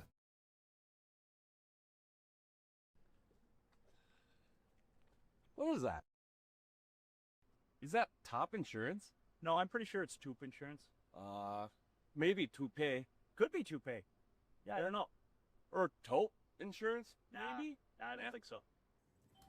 Say it right. That's T-O-O-P. That's taupe. Oh, it's Taupe. That's Taupe Insurance in Castleton.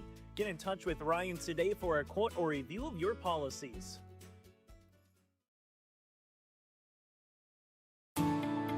At Enbridge, we're focused on relationships. 23 Canadian First Nation and Métis communities now own an equity stake in Enbridge Athabasca Pipelines. In Minnesota, Enbridge has spent $450 million and counting, with Native-owned companies and in wages to tribal members working on Line 3. Every day brings new collaborations, partnerships, and possibilities. Learn more at Enbridge.com.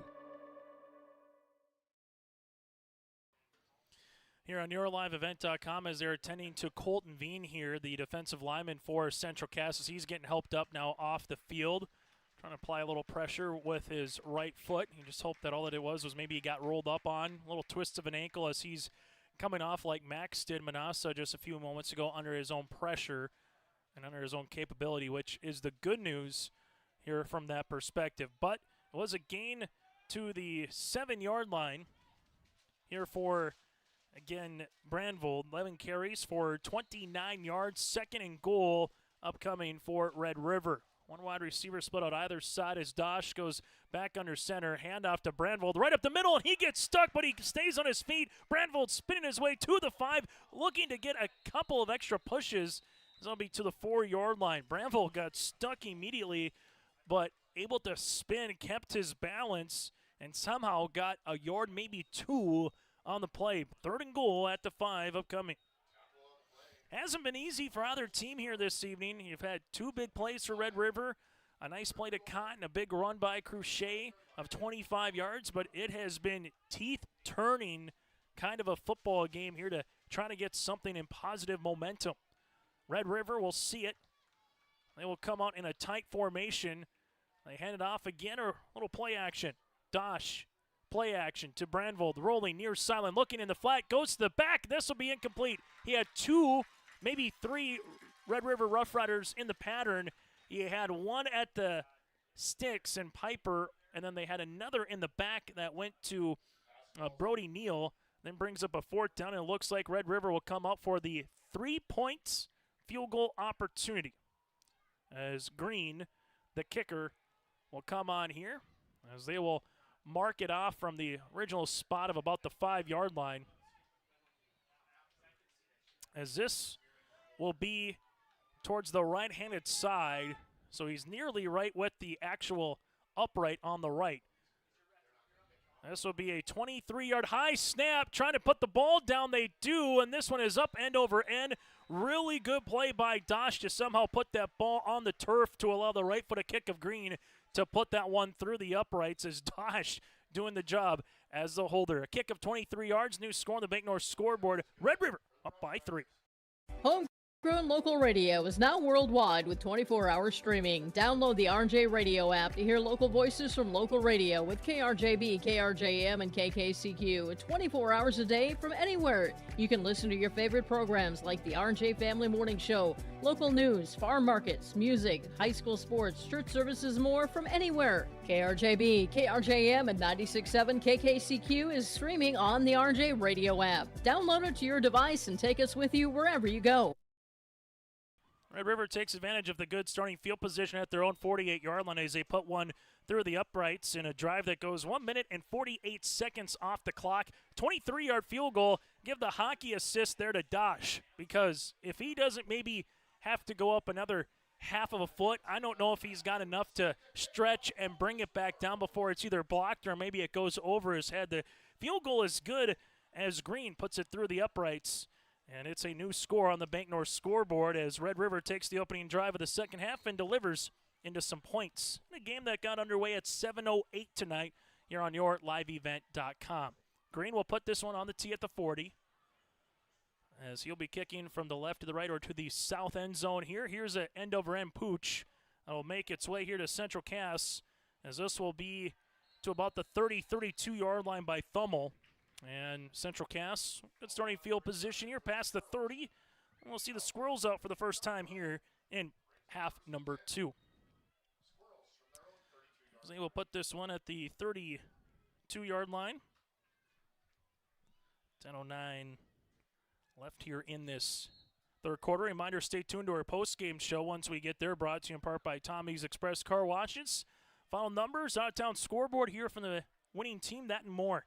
Kegley hands this one off. This goes to Crochet. Crochet's got a lane and some, and Crochet makes his way to the 39.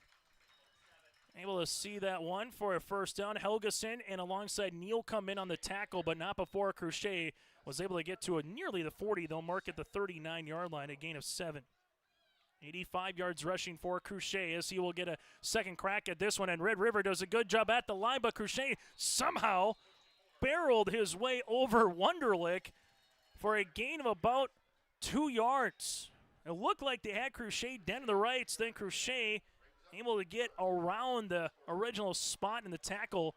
Able to get a couple, brings up a 3rd down and 1. Handoff one more time, Crochet. 3rd time, yes, is the charm for a first to the 46. It's a gain of 5.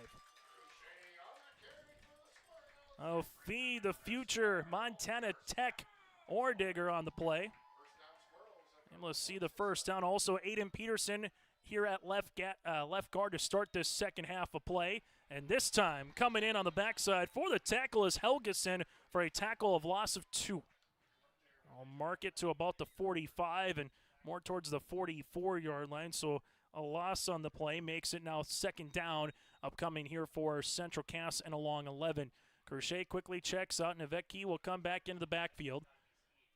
As Kegley looking, this one will be caught by Cotton here at the 50-yard line. Nice pitch and catch for about 5 yards. In on the tackle is Liam Wadlow, the junior, able to get 5 yards on the play.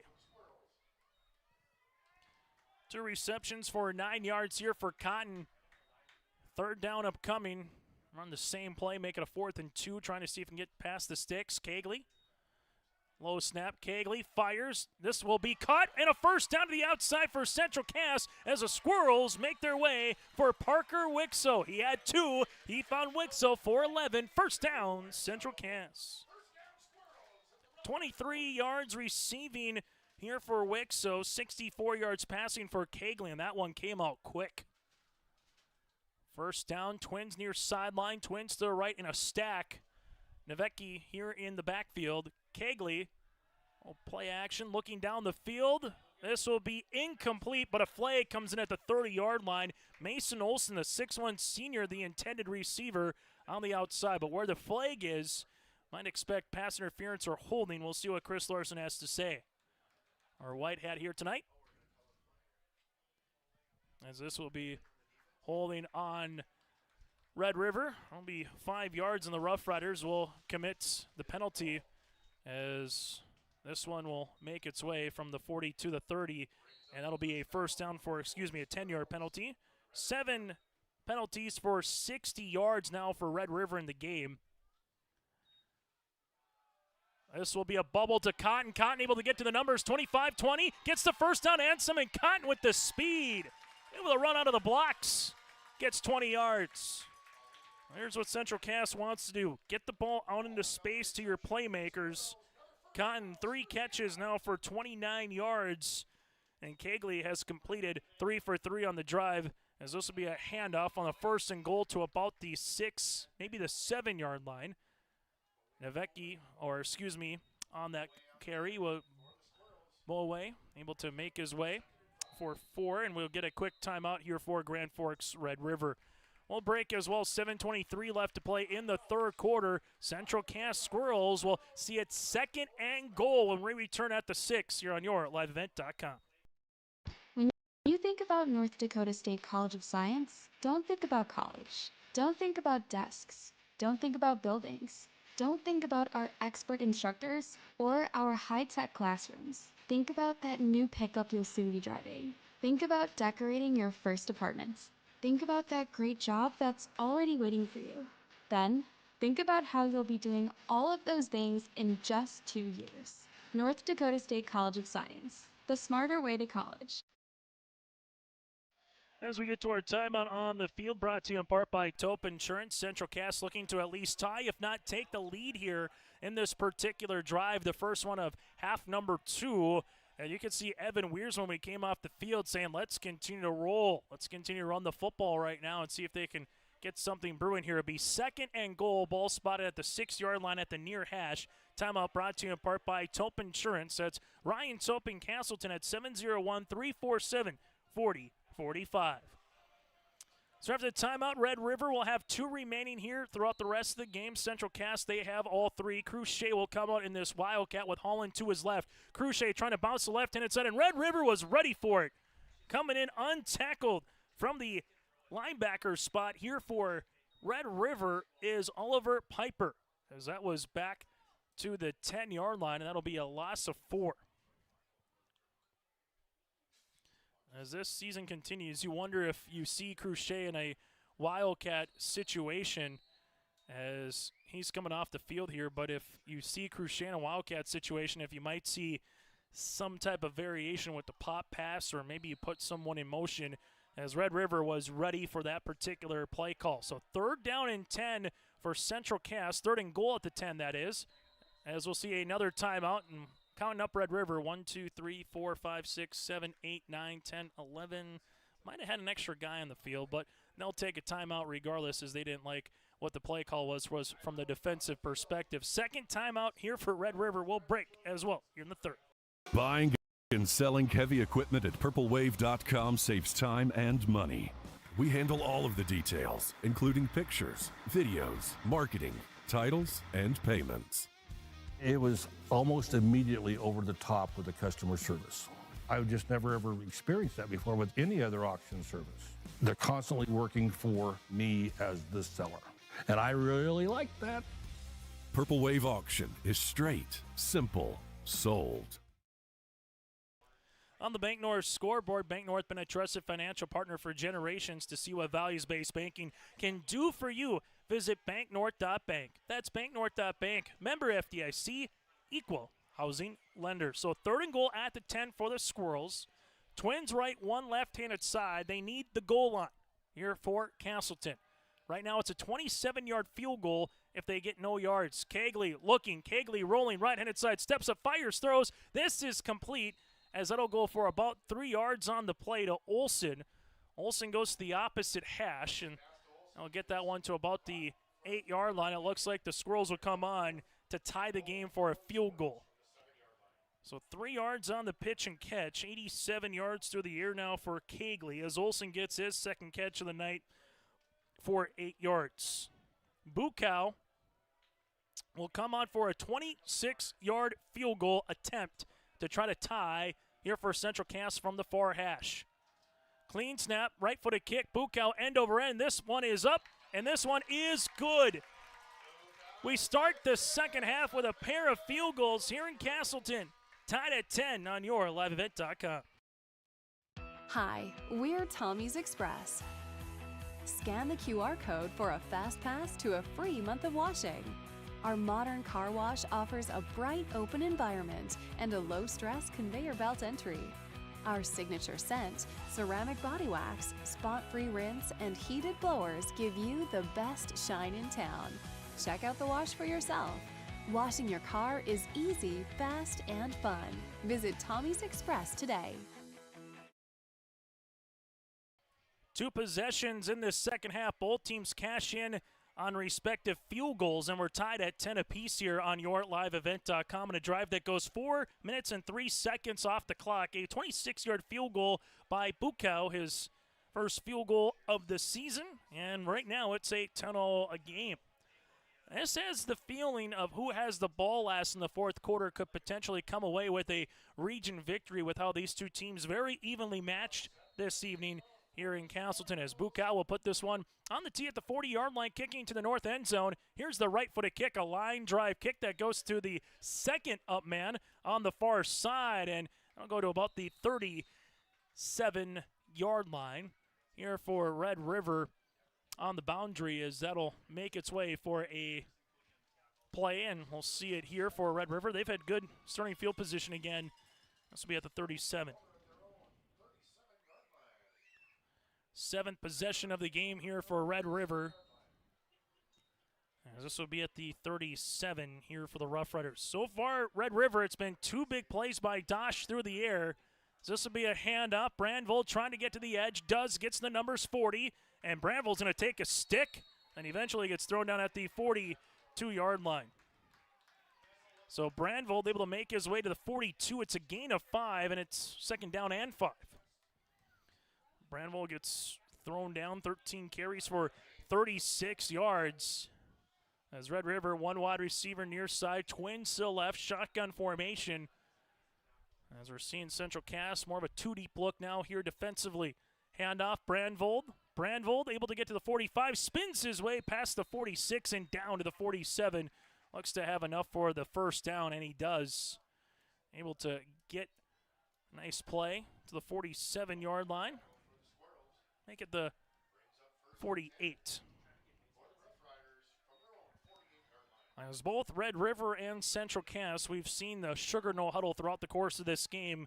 First down on the Bank North scoreboard. Red River at midfield at the near hash. Twins left, 1 right.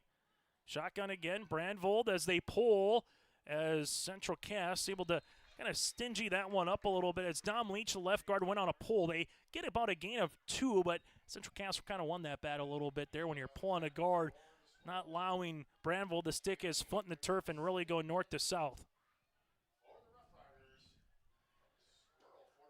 Well, this is where you might take a shot. You're at midfield, 2nd and 8. Do you throw the deep ball?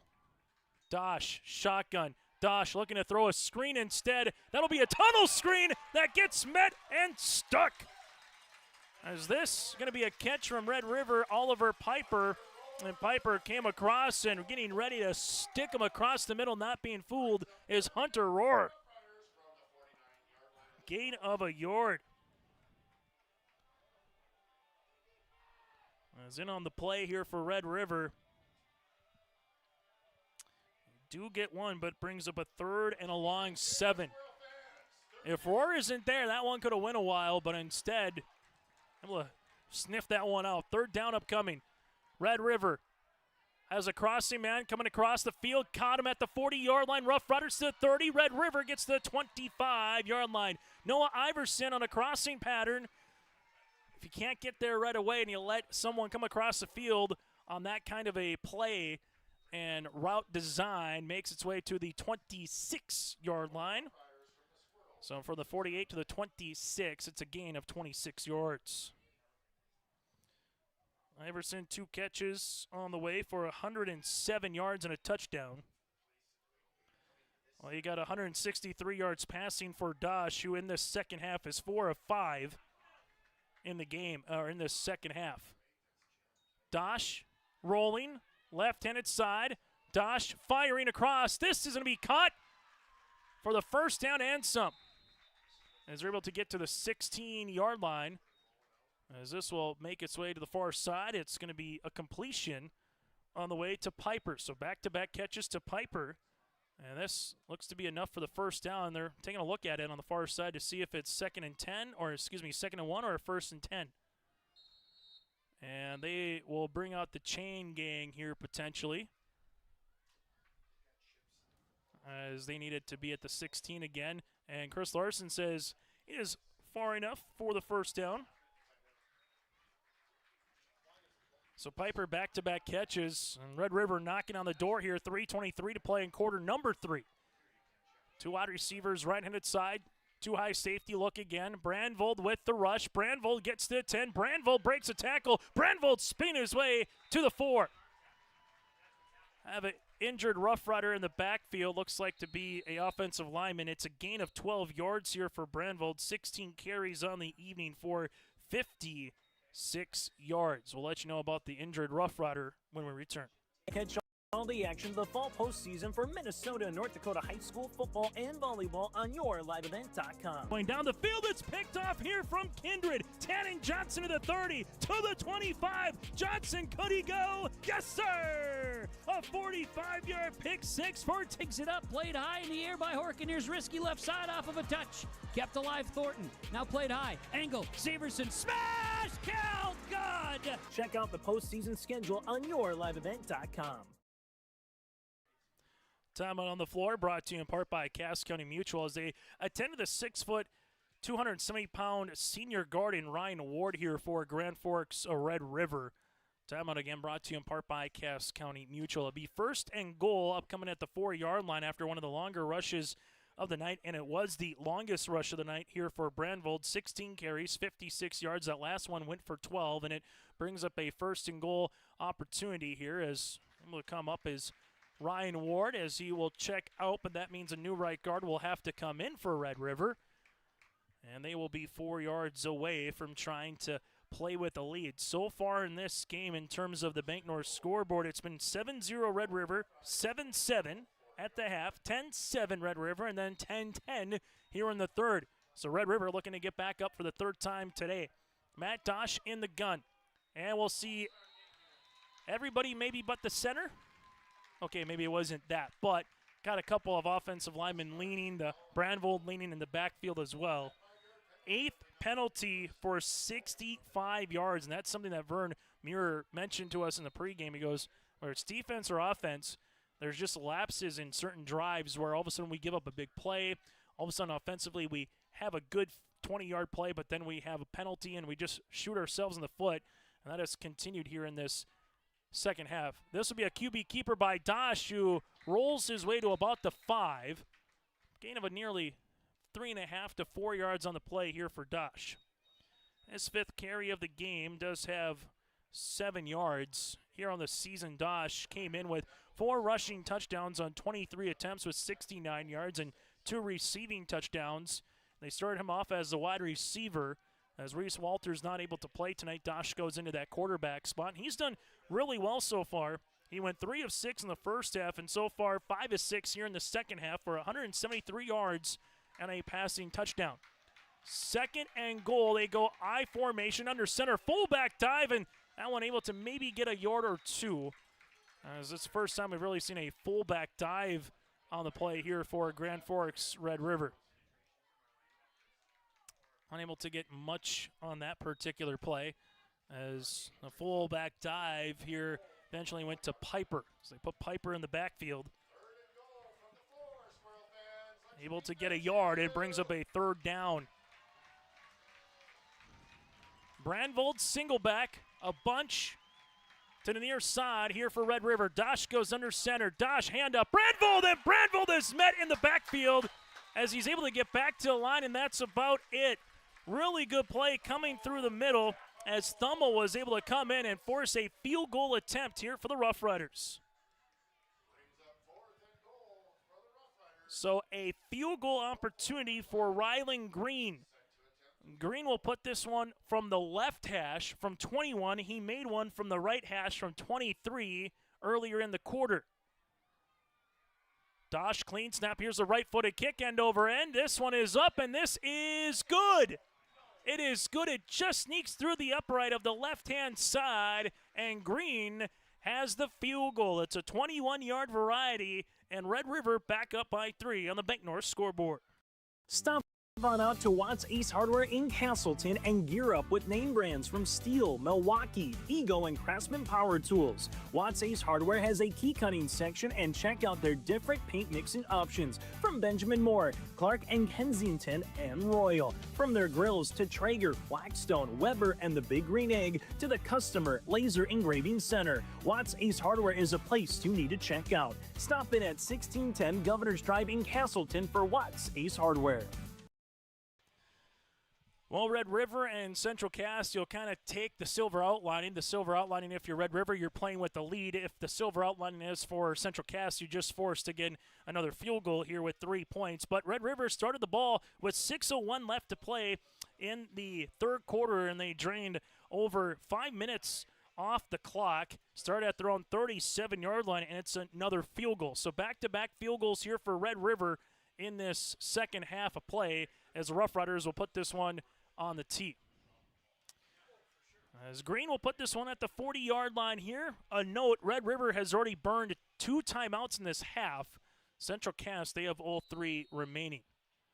But the Rough Riders with the advantage right now on the Bank North scoreboard, thanks to the Green field goal from 23 and the Green field goal from 21. There's a squibber, takes a high hop. The Squirrels will come on it and just kneel it there by Holland at the 40. So for Central Cass, can they take advantage of quality field position here? As this will be in the third quarter, 54.9 seconds remaining at their own 40-yard line. Best starting field position here from the Squirrel perspective, as this will be at the far hash for Central Cass. Able to see Cruchet in the backfield with Cagley here as the Squirrels go 2 wide receivers near side, 1 to the right. River kind of still playing with that 1 free high safety as Holland motioning to the far hash. Cruchet weaving his way to the 45 before he's wrapped up for a gain of about 5 yards. Coming in on the play here for Red River is Jack Matson. Matson able to come in and make the tackle.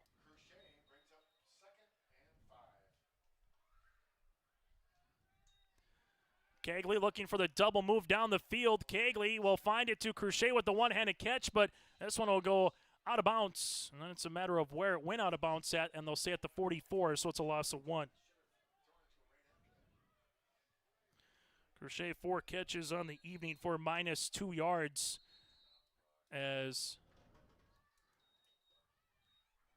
Chris Larson, our white hat here, will come out with 14.2 seconds remaining.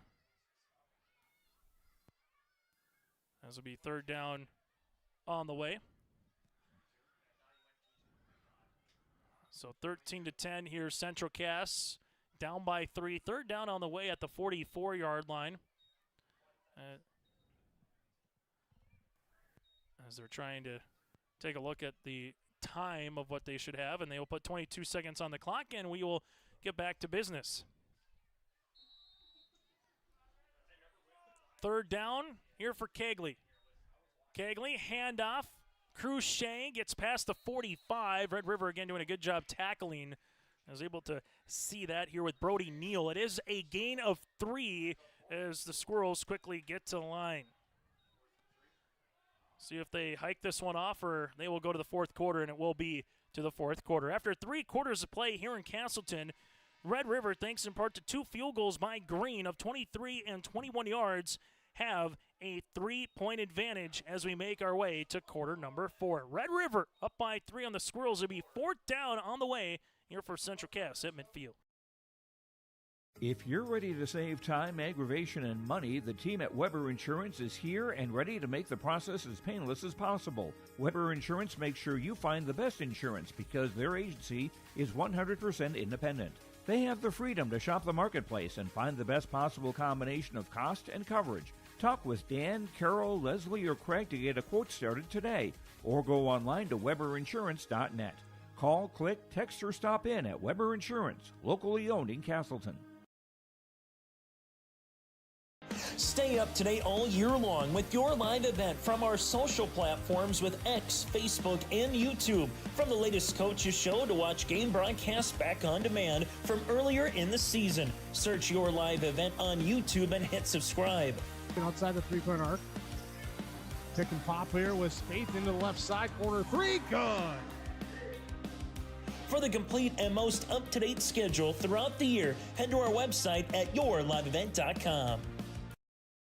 As we come back here, a quick little break there in the fourth quarter as it'll be a first down as Crochet will run to the near sideline. He gets the first down as he was able to roll over Caden Tottenson. And Crochet now 26 carries as that one is for 97 yards.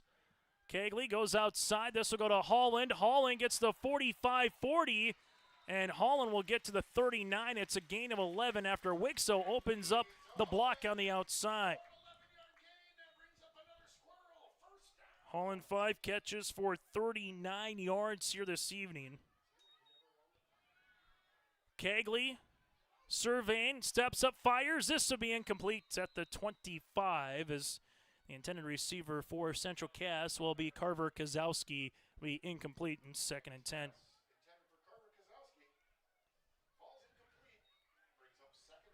Seven straight completions there for Kegley until that incompletion.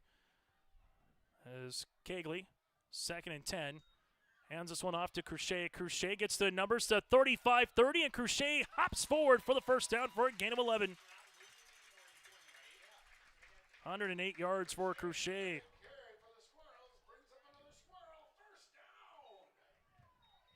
(17 of 24) is Kegley for 97 yards. Crochet will check out. Novecki will come into the contest. Hand off to the aforementioned Novecki as he's able to get to the boundary to about the 25-yard line. It's a gain of 3. Novecki able to get 7 yards rushing. As will be a second down here for Central Cass. Twins to the left, one to the right-handed side. Play action, Kegley slips it, and this will be incomplete as they were looking for the intended receiver in Olson. Red River quickly came uninvaded out on the outside and able to come in and to disrupt that play there from Piper. Brings up a 3rd down and 7. 3rd down, trips to the right, one to the left-handed side here for Central Cass. They will need the Red River 18 for the first. Kegley, step, fire, incomplete at the 20. Just kind of short-hopped it to the outside as Cotton was trying to make the diving catch, and it brings up a 4th down. Crochet comes back into the game. Red River looking to bow up here and make a defensive stand. The Squirrels looking for the first down, and if they can do so, they'll be in the red zone. As Kegley looks to the near side for the play call. Trips to the bunch, near side. Crochet in the backfield. Kegley, clean snap. Red River bringing some pressure. Kegley across the middle. It's caught. Able to break a tackle. First down, Squirrels. Olson across the middle. They brought some pressure, and Olson made them pay to the 17-yard line. It's a gain of 8. 16 yards here receiving for Olson. 105 yards through the air now for Kegley. Pitch play to Crochet to the outside. Crochet going to get to the 15. There is a flag, and this could be holding. As you're looking for the pitch and where that normally comes from, could be a holding on a tackle or a wide receiver.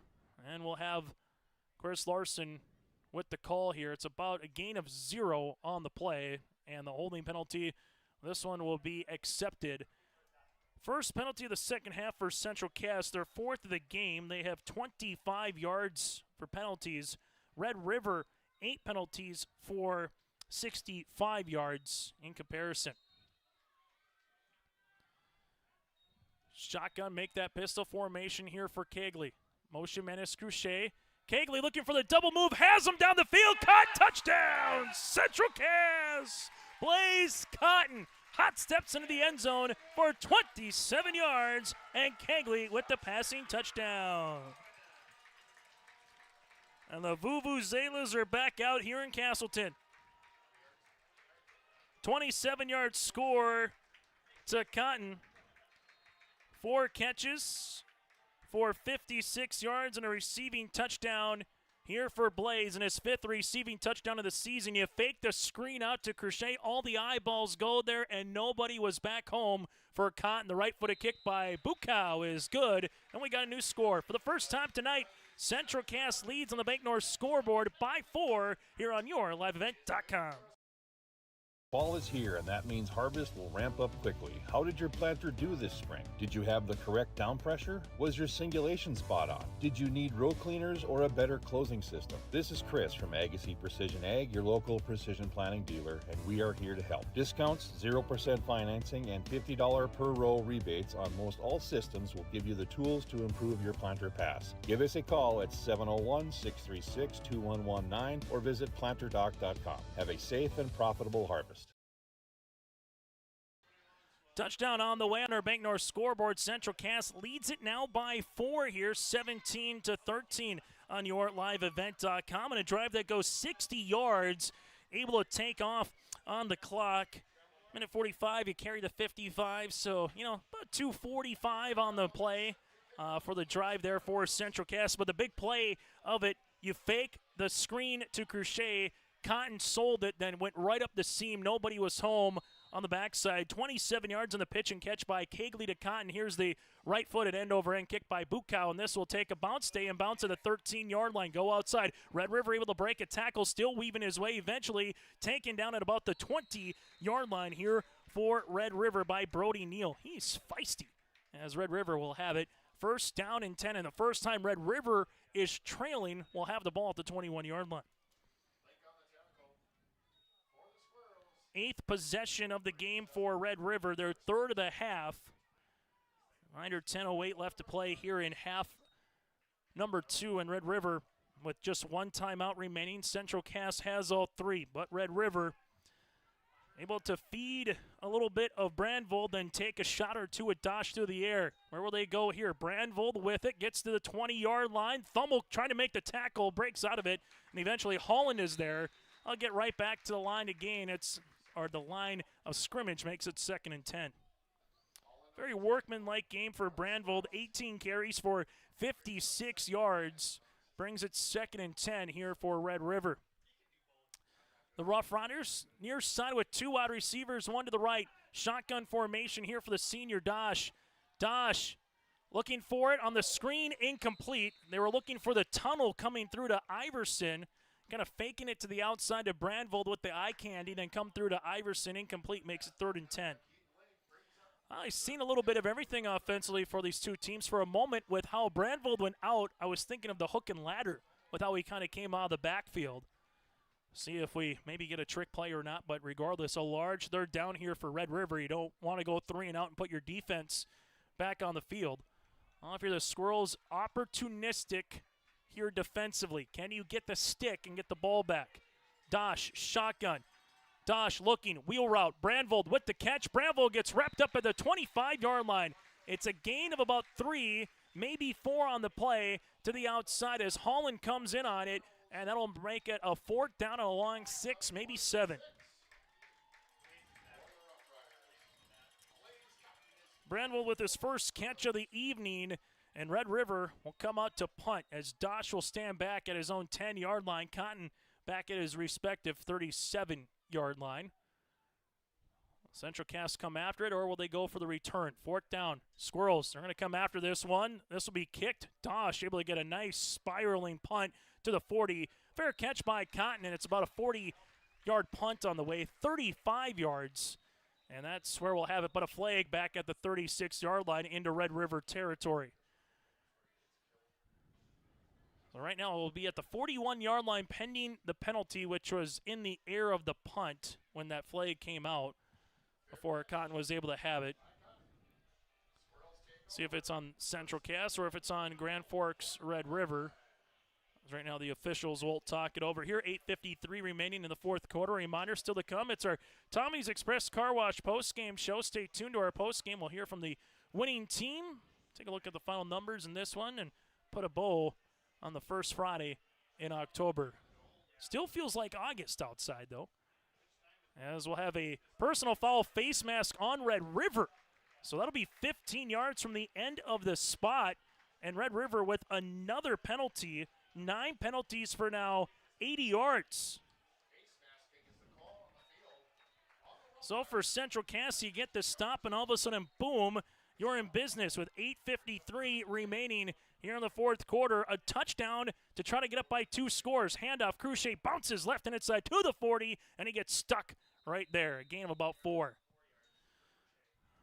Cruchet, I tell you what, one particular drill he's done. He has done the old jumps through the ropes. You know, you got about 8 ropes. You're playing tic-tac-toe. You're high-stepping your way through. He does that nicely. 2nd down and 6. Pitch goes to Cruchet. Cruchet trying to break outside, and oh, what a tackle for a loss on the boundary here for Red River as Kate Totstenson able to come up with that one. That'll be a loss of 5. Big tackle for a loss. All of a sudden, Red River one stop away from getting off the field. Trips to the left, one to the right. Kegley with the catch. This will be caught as Olsen gets past the 40 to the 38. Now is going to make things interesting. It's a gain of 9. 141 yards passing for Kegley. Olsen, 4 catches for 25 yards. Central Cass looking to go for it. It's a long 5 yards. 4th and 5 here for the Squirrels. Play clock down to 20, and once they get to line, you got all the time to look to the near sideline, change a play. Do you try to use the hard count to your advantage here? Central Cass with the snap. Hand off to Cruchet. Cruchet with the crease, and some to the 30, 20, 10. Touchdown, Central Cass. The Squirrels with a rushing score of 39 yards. And there's a flag at the 6-yard line. We'll see if it's after the play or if it's during. That's going to be the question. If it's after the play, the touchdown stands and Central Cass leads here on the scoreboard by 10. If it's during the play, you'll negate the penalty, and then it's a matter of where that procedure penalty was from. As we'll talk it over here with Chris Larson. So right now it's a gain of 39 for the touchdown. We'll see if it's maybe offsetting penalties, but where Red River is coming back, they believe it's on Central Cass. So Chris Larson will come out here with the call. Holding on Central Cass, and after the play, you'll also get an unsportsmanlike on the Squirrels as well. So you get the holding and the unsportsmanlike, and you'll have to mark this off at the 33-yard line from the hold, and then you'll mark it then from there to the 42 and then move it back another 15 yards on top of it. So Central Cass with their 5th and 6th penalty of the game. And that's a costly one because it takes points off the board, and much less now you have to punt the football back to Red River. So instead of a 39-yard rush, it'll be a 10-yard holding penalty, a 15-yard unsportsmanlike conduct penalty after the play, and now the Squirrels have to punt the football away with 7:23 left to play in the 4th. Central Cass will get this one, right-footed kick, end over end. This will take a Central Cass bounce. Does it hit a Red River Rough Rider? Ball's free! Central Cass says they have it at the 35-yard line. Who's got the ball is the question at the end of the day. The officials are talking this one over. Red River, it was touch. Central Cass looked like they had it. It was scrum of 3 players. Did a red jersey or did a white jersey come up with it? And it will be Central Cass football. It hit Red River and Jonah Pence, and Red River will pick up the football. Parker Wixel was around it, and that'll be the first turnover of the game. So a fumble on the play here essentially for Red River. And the first turnover, Central Cass will get the ball back here in the 4th quarter with 7:11 left to play at the Red River 34-yard line. Do you take the shot or you hand it off? They hand it off to Cruchet, and Red River is humming defensively. Xander Wayne, the senior, able to get out of the block, and another tackle for a loss here for Grand Forks Red River. Loss of 4 yards. 30 carries on the evening for Crochet for 103 yards. And Central Cass and Red River, two teams that like to go quickly and in a fast manner, will go to the line here, 2nd and long. They fake the pitch. They go to the outside as Central Cass gets to about the 32-yard line. Gavin Tope with the reception. That's a gain of 5. Tope with his first reception of the night. Brings up 3rd down and 9. He got 5 of those yards back here with 6:20 left to play in the 4th quarter. Cagley looking, firing. This is incomplete at the 30. As they were looking for Olsen at the 30-yard line. Into the coverage for the Rough Riders is Tostason, and it brings up a 4th down. Also, how quickly Central Cass would like to go at the football there. Not much time came off the clock. 56 seconds came off the clock. And now will be a punting situation here for Central Cass. As Felighty will come on to punt as he's back at his own at the 45-yard line here of Red River. Trying to pin Red River deep. Felighty with the right-footed squib kick. That'll use its way to the 14 and spin there. So punt of about 20 yards, 6:07 left to play. As we'll see it here for Grand Forks Red River.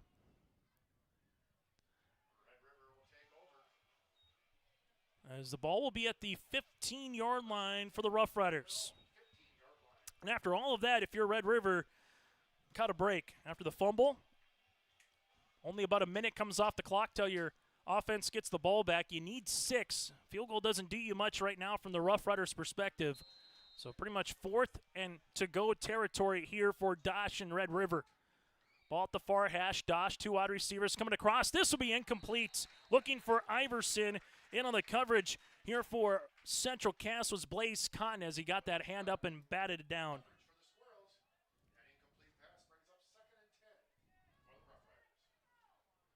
Nine of 15 for 177 yards and a touchdown here for Dosh this evening.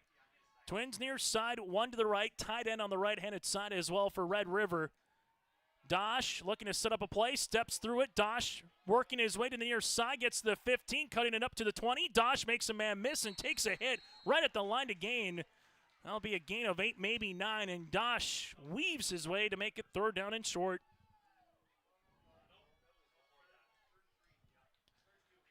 So 3rd down upcoming here for Red River. They will spot the ball between the 23 and the 24-yard line and also getting out of bounds here to stop the clock.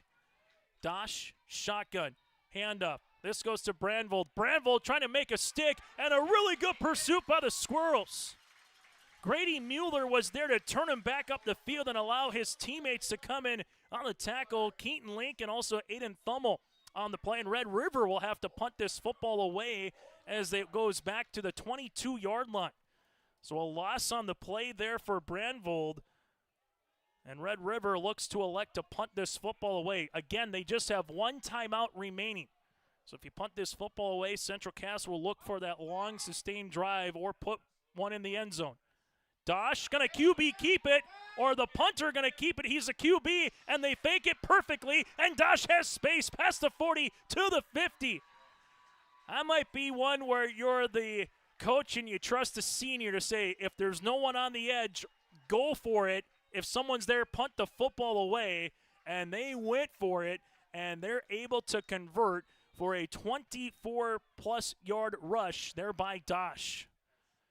As Red River able to get 28 yards on the play by Dosh, and if they score, circle that one for those scoring at home. Hand off, Branvold bouncing to the right-handed side. Branvold, one of his better rushes of the night, gets to the 44-yard line, looks like, for a gain of 6. 20 carries, 61 yards on the opposite side. Central Cass, they have 3 timeouts remaining for Tommy Butler and the Squirrels. 2 wide receivers, right-handed side, 1 to the near sideline here for Dosh. Dosh again in the pistol. Snap came a little late. Branvold able to get it, and the Squirrels were ready for it up the middle. Branvold fortunate really to get a yard on the play. Evan Wiersma, part of that tackling party, as it'll be a gain of about 1. As Wiersma will sub out here. 3rd down upcoming for Grand Forks Red River. They need to get to the 40. That's a long third and about 2.5. Shotgun. Handoff. Brandvold trying to bounce the right-handed side. Waiting, looking, and he gets stuck. Central Cass able to string that puppy out, and coming up with that was Jennings Cooney, part of that tackling party as he gets back to the line and maybe lost a half yard.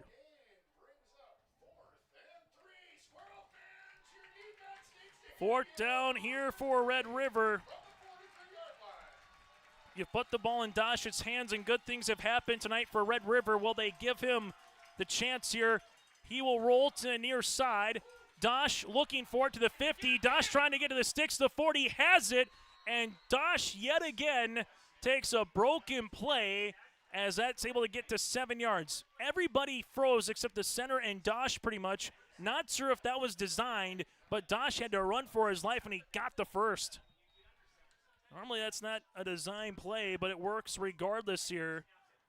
As the corner had to go with the receiver up the field, that opened up the space then for Dosh to run for the first down. He gets out of bounds with 3:53 left in the fourth. Dosh rolling right-handed side. Dosh looking up the field. This one will be caught by Piper at the 20. Piper gets rolled out of bounds at the 16, make it 17, and a flag on the play.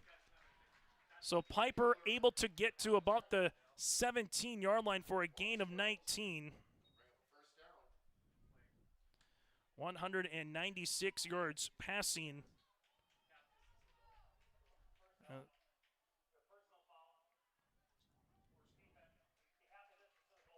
We get a horse collar on the play. Piper 3 catches for 28 yards, and they will mark it half a distance to the goal at the 8. So an 8-yard penalty for Central Cass. Their 7th penalty of the game for 58 yards, and both teams right now have a plethora of penalties. 7 for the Squirrels, Rough Riders with 9, 16 total in the game. But it's first and goal, Red River, with 3:44 to play in regulation. Handoff, Brandvold to the 1. As he's down here at the 1-yard line, it's a gain of 7. 24 carries now for 76 yards, and if you're Red River, you're not going to be too quick to try to snap this next playoff. Wait till about it hits to 3 minutes, whether you score or not. For Tommy Butler, the question then starts becoming, do you start burning some of those timeouts? You like to make the stand. Red River obviously would like to score. We'll see if it's a QB keep or you hand it off. QB keep by Dosh. He's in. Red River is back on top on the Bank North scoreboard. A 1-yard score on the QB keeper here for Dosh. And Red River with a 19-17 lead. So Dosh with the fake punt that eventually results in the 1-yard QB keeper as well. Again, when you have your punter as your quarterback, you can just kind of use it to your advantage, and Red River definitely did there. Large point after attempt upcoming here from Green. Clean snap, right-footed kick. This one's going to be low. It's no good. It is no good by Green, and that could be large with 3:09 left to play here in the fourth. But a new score on the Bank North scoreboard. Red River up by 2. At Bank North, we strive to enrich the lives of everyone we serve. One transaction, one relationship, and one community at a time. We do it by supporting kids and schools, pitching in to help neighbors in need, partnering with rural businesses, and providing all the traditional and modern banking products and personalized lending services you expect from a reliable financial partner. Bank North, always true. Grand Forks River takes the fake punt by Dosh. Eventually does put it in the end zone. Able to take 3 minutes off the clock. Nearly 3 minutes, 2 minutes and 58 seconds. The drive goes 85 yards down the field and results in a 1-yard QB keeper here by Dosh. Red River to kick this one off.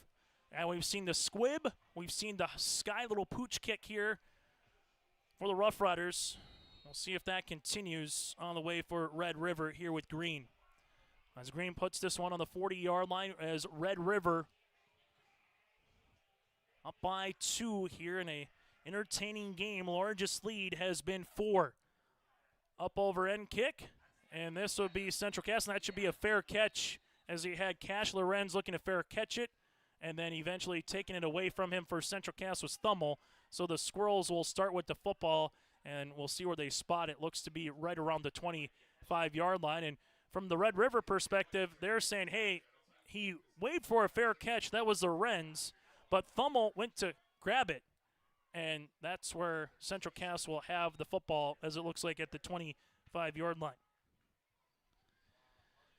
That's where Central Cass will need 75 yards for the touchdown. A field goal also would win them this game,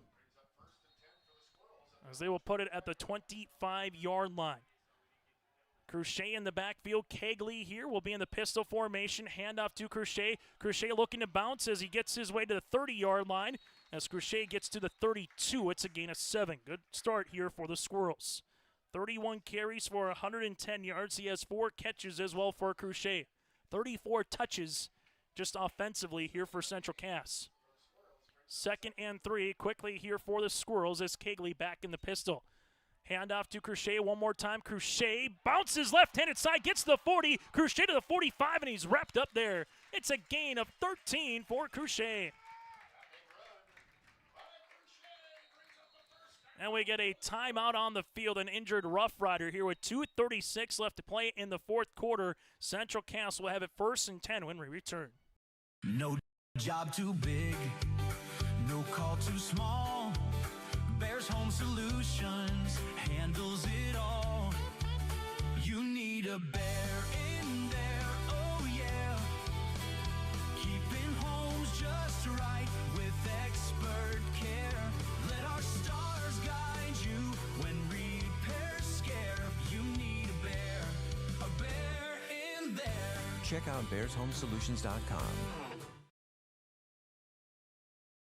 Give them the freedom to grow with the peace of mind of security and safety. Let me do my thing. So get ready, get up, get ready, yeah. America's Best Checking for Students from Bell Bank makes it easy to let them do their thing. It's what it's all about. Visit www.bell.bank/student-checking to learn more. Or stop into a branch near you to open an account today. Let me do my thing. Bell Bank, member FDIC. As Liam able to come off the field here in Wadlow for Red River. But for Central Cass, a pair of Crochet rushes. Ball started at the 25. They're at the 45 now with 2:36 left to play in the 4th quarter. As they will come out in the pistol formation again for Kegley. Red River getting a little bit closer to the line as they're going for the double move. They're looking down the field for Cotton at the 30. This one incomplete at the 25. You know that play is going to eventually come with guys creeping down the line after 2 really good rushes by Crochet. Ball will be incomplete here with 2:23 left to play in the 4th quarter. As we will change that quarter for you here to the 4th on yourliveevent.com. As we see it, handoff. This will go past the 50. For a gain of 5, and 3rd down and 5, and again, it's 4 down territory here if you're Central Cass. So you take the shot on 1st down, you get the 5 yards on that particular rush here for Crochet. And now it's 3rd down and 5 here for Central Cass. 2 wide receivers, both left and right, looking for the screenplay. That goes to Cotton. Cotton looking for a block, gets a little bit of a lane and wrapped up. It's a gain of 3 to make it 4th and 2. 5 catches for 59 yards for Cotton. Central Cass needs the 45. They need 2 for the 1st. Kegley to Crochet. Clock winding here with 1:35 and counting. Handoff Crochet. Crochet doesn't get it on the 1st attempt. The 2nd attempt looks for the stretch, but he looks to be short from our vantage point here in the press box. Depends on the spot. He needed the 45. He was stopped initially. Then the 2nd surge got him another half yard, maybe a yard. But it looks like where they're going to spot the football here for Central Cass at the 46-yard line. That's going to be short. It's a gain of 1, and Red River gets to stand defensively. Central Cass still has 3 timeouts left. So they can still get the ball, but you cannot give up a 1st down in this particular instance. If you give up a 1st down, it has to be right away. And then you would have the timeouts. You would have enough time to get the ball, but it wouldn't be much. If you're Central Cass, you're looking for 3 really quick defensive stops. And if you're Red River, do you give Dosh an RPO option? Just give him the chance to say, hey, go make a play and go win the football game with your legs. Or do you trust him to go one-on-one down the field and go for the home run ball here for Red River? So defensive stand for the Rough Riders at midfield. They will handle it here at the 46-yard line. Handoff, Brandvold. Brandvold to the 45, turning. Squirrels looking to punch that one out. Timeout on the field. Good defensive stand there by Central Cass as Brandvold maybe gets a half yard on the play. Timeout here brought to you in part by Taupe Insurance in Castleton, as we'll utilize it with the first timeout here for Central Cass in half number 2. Timeout brought to you in part by Taupe Insurance. Get in touch with Ryan at 701-347-4045 in a game that's gone 2 hours and 20 minutes here this evening in Castleton. So second down upcoming. If you start playing the clock game and let's say Red River runs another 2 plays, they don't get the first down, maybe 5 seconds, 4 seconds roughly comes off the clock. You call a timeout. 1:15 roughly, 1:12 remaining before you would punt the football away. The question for Red River becomes this: if you get close enough, do you go for it on a 4th and 2, on a 4th and 1 situation? If you don't get it, you give great field position to Central Cass, and you punt the football away. Question is maybe answered here on this next play or two, but right now it brings up a 2nd and 9. Red River, the old adage, how aggressive do you want to be? And Central Cass defensively, you pretty much got to sell out right now here at 2nd and 9. Motion man going left to right, handoff to Brandvold. Brandvold bouncing to the right-handed side as he makes his way past the 50 into Central Cass territory as he's down at the 48-yard line. It's a gain of 6. 26 carries for 83 yards. Timeout on the field. We'll come back. 3rd down upcoming here for Red River.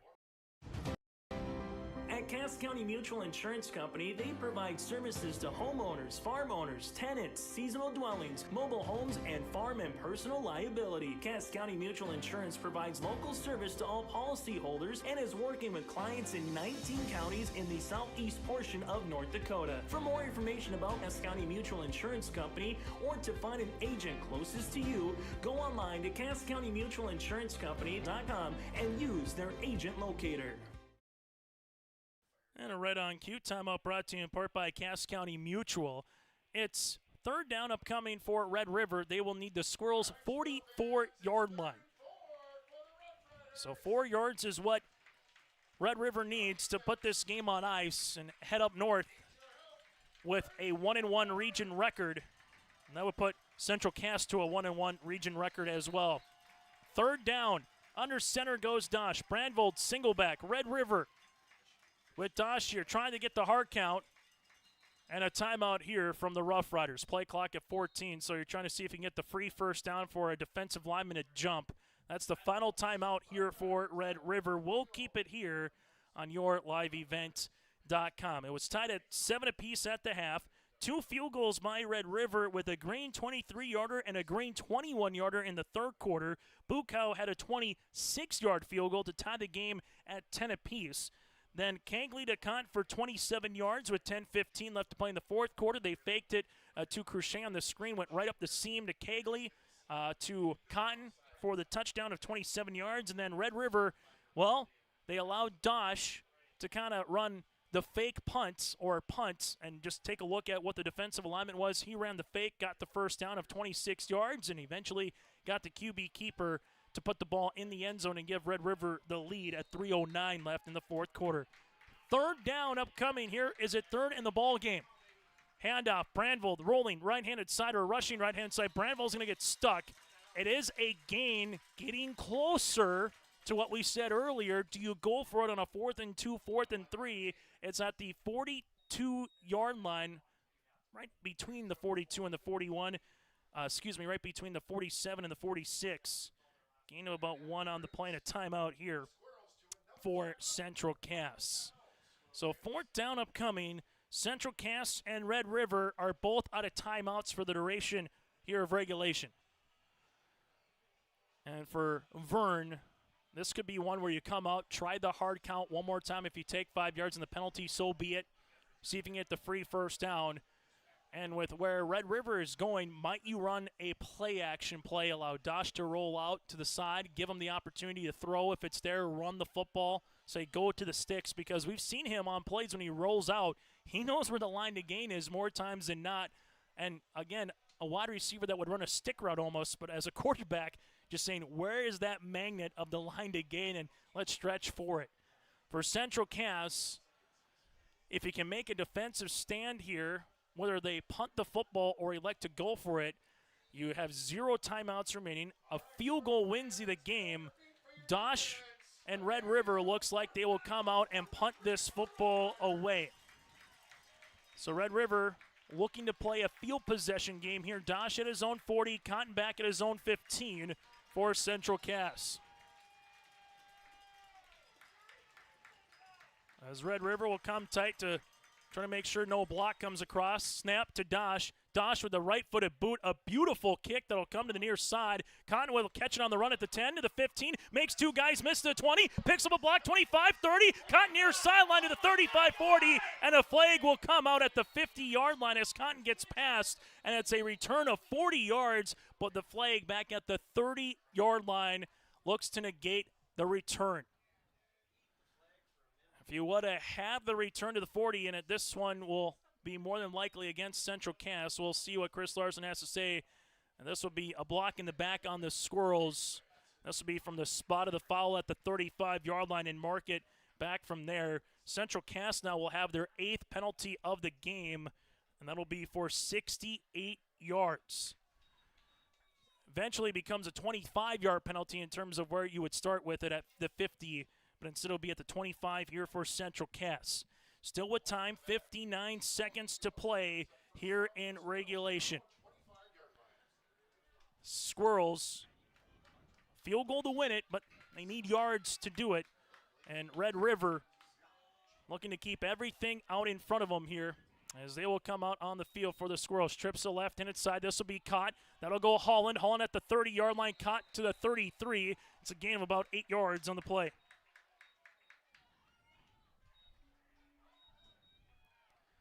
45 seconds remaining in the fourth quarter. Kegley gets the outside.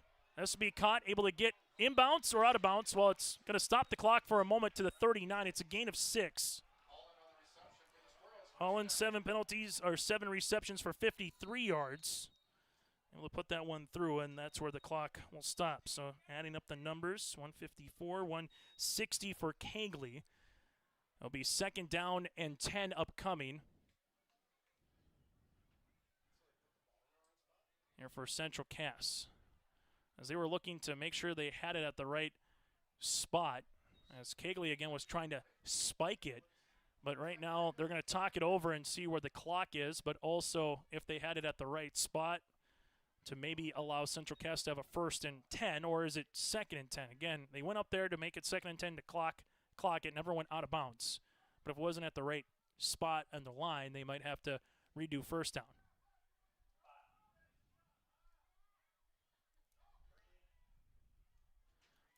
Looking to put an extra 2.1 on the clock here to get to 35 seconds.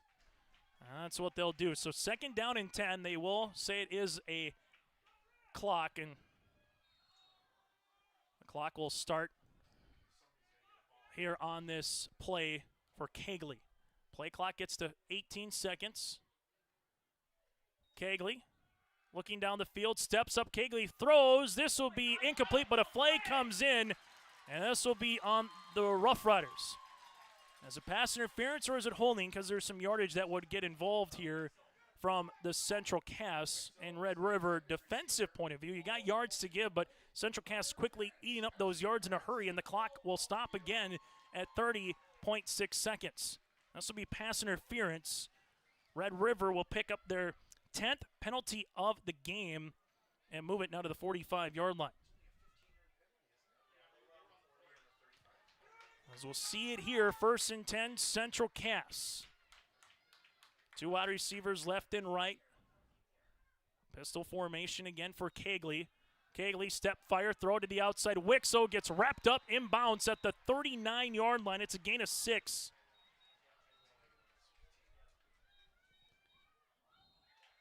And then they'll quickly stop the clock with 18.2 to play.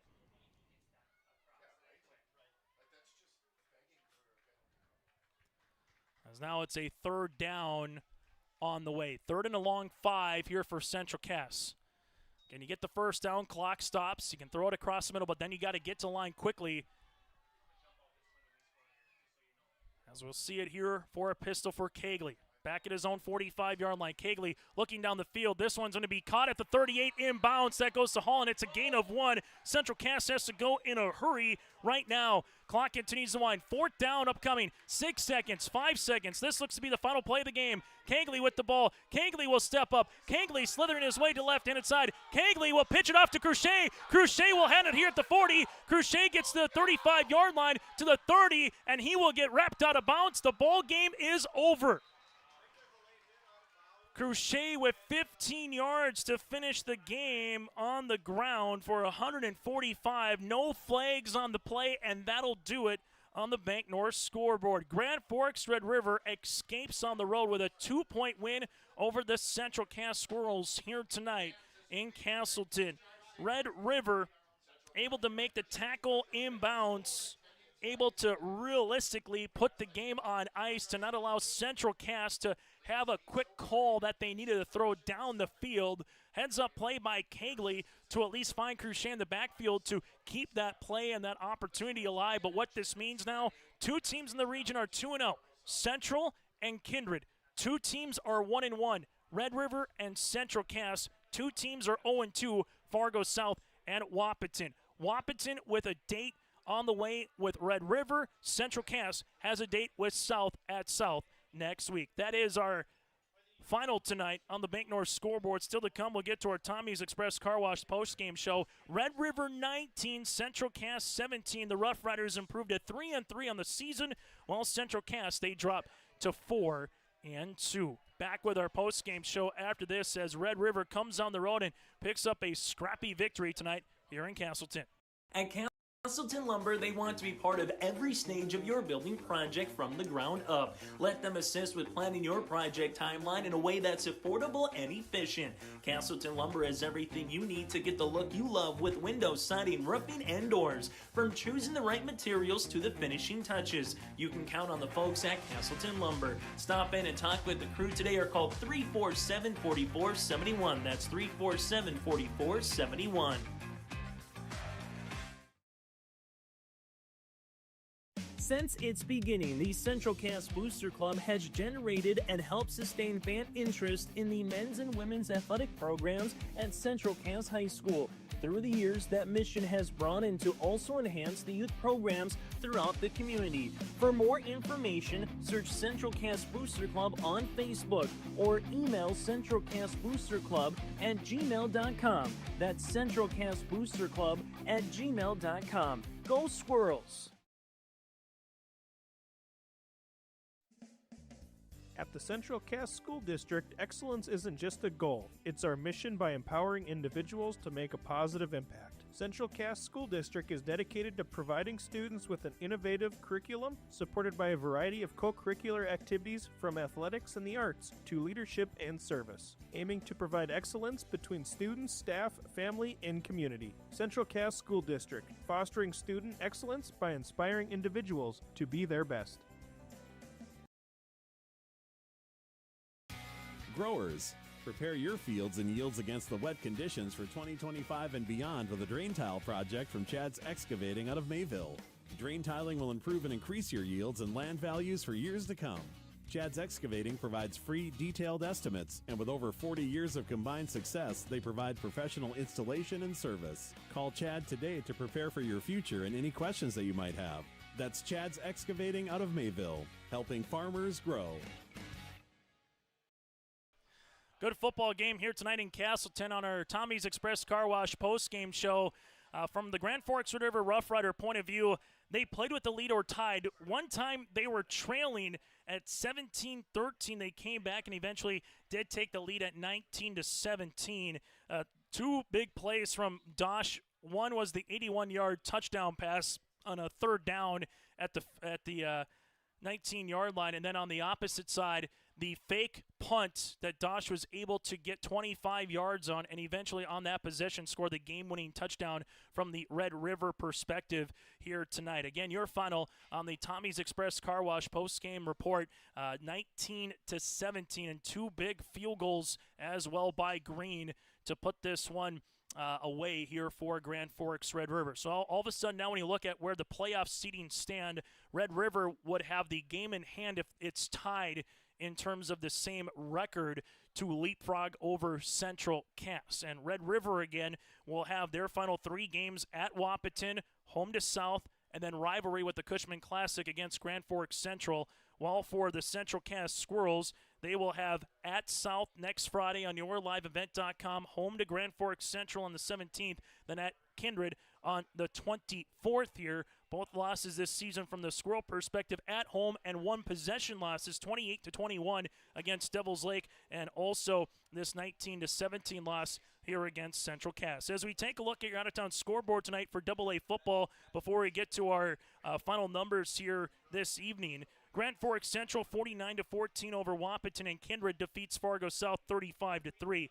Devils Lake with a 55-14 win over Bismarck St. Mary's for the Firebirds to pick up a region win in the West. Dickinson over Jamestown 35-24, and Minot North 43-0 tonight over Watford City to pick up the win here in this one. We'll take a quick break on our Tommy's Express Car Wash postgame show as Grand Forks Red River will make their way here, and we'll hear from the victorious Rough Riders. That's coming up next on yourliveevent.com. In Hope, North Dakota, we aren't just a town, we're a community, one that you can be proud of, where you and your family can grow. With available jobs, affordable housing, a golf course and pool, the Sportsman Club, and great educational opportunities. There hasn't been a better time to join the Hope community, ideally located between Fargo, Grand Forks, and Jamestown. For more information, go to www.hopend.com. Live, work, and play in Hope, North Dakota.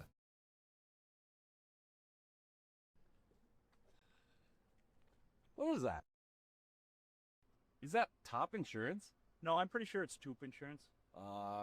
Maybe Toupee. Could be Toupee. Yeah, I don't know. Or Taupe Insurance, Maybe? I don't think so. Say it right. That's T-O-O-P. That's Taupe. Oh, it's Taupe. That's Taupe Insurance in Castleton. Get in touch with Ryan today for a quote or review of your policies.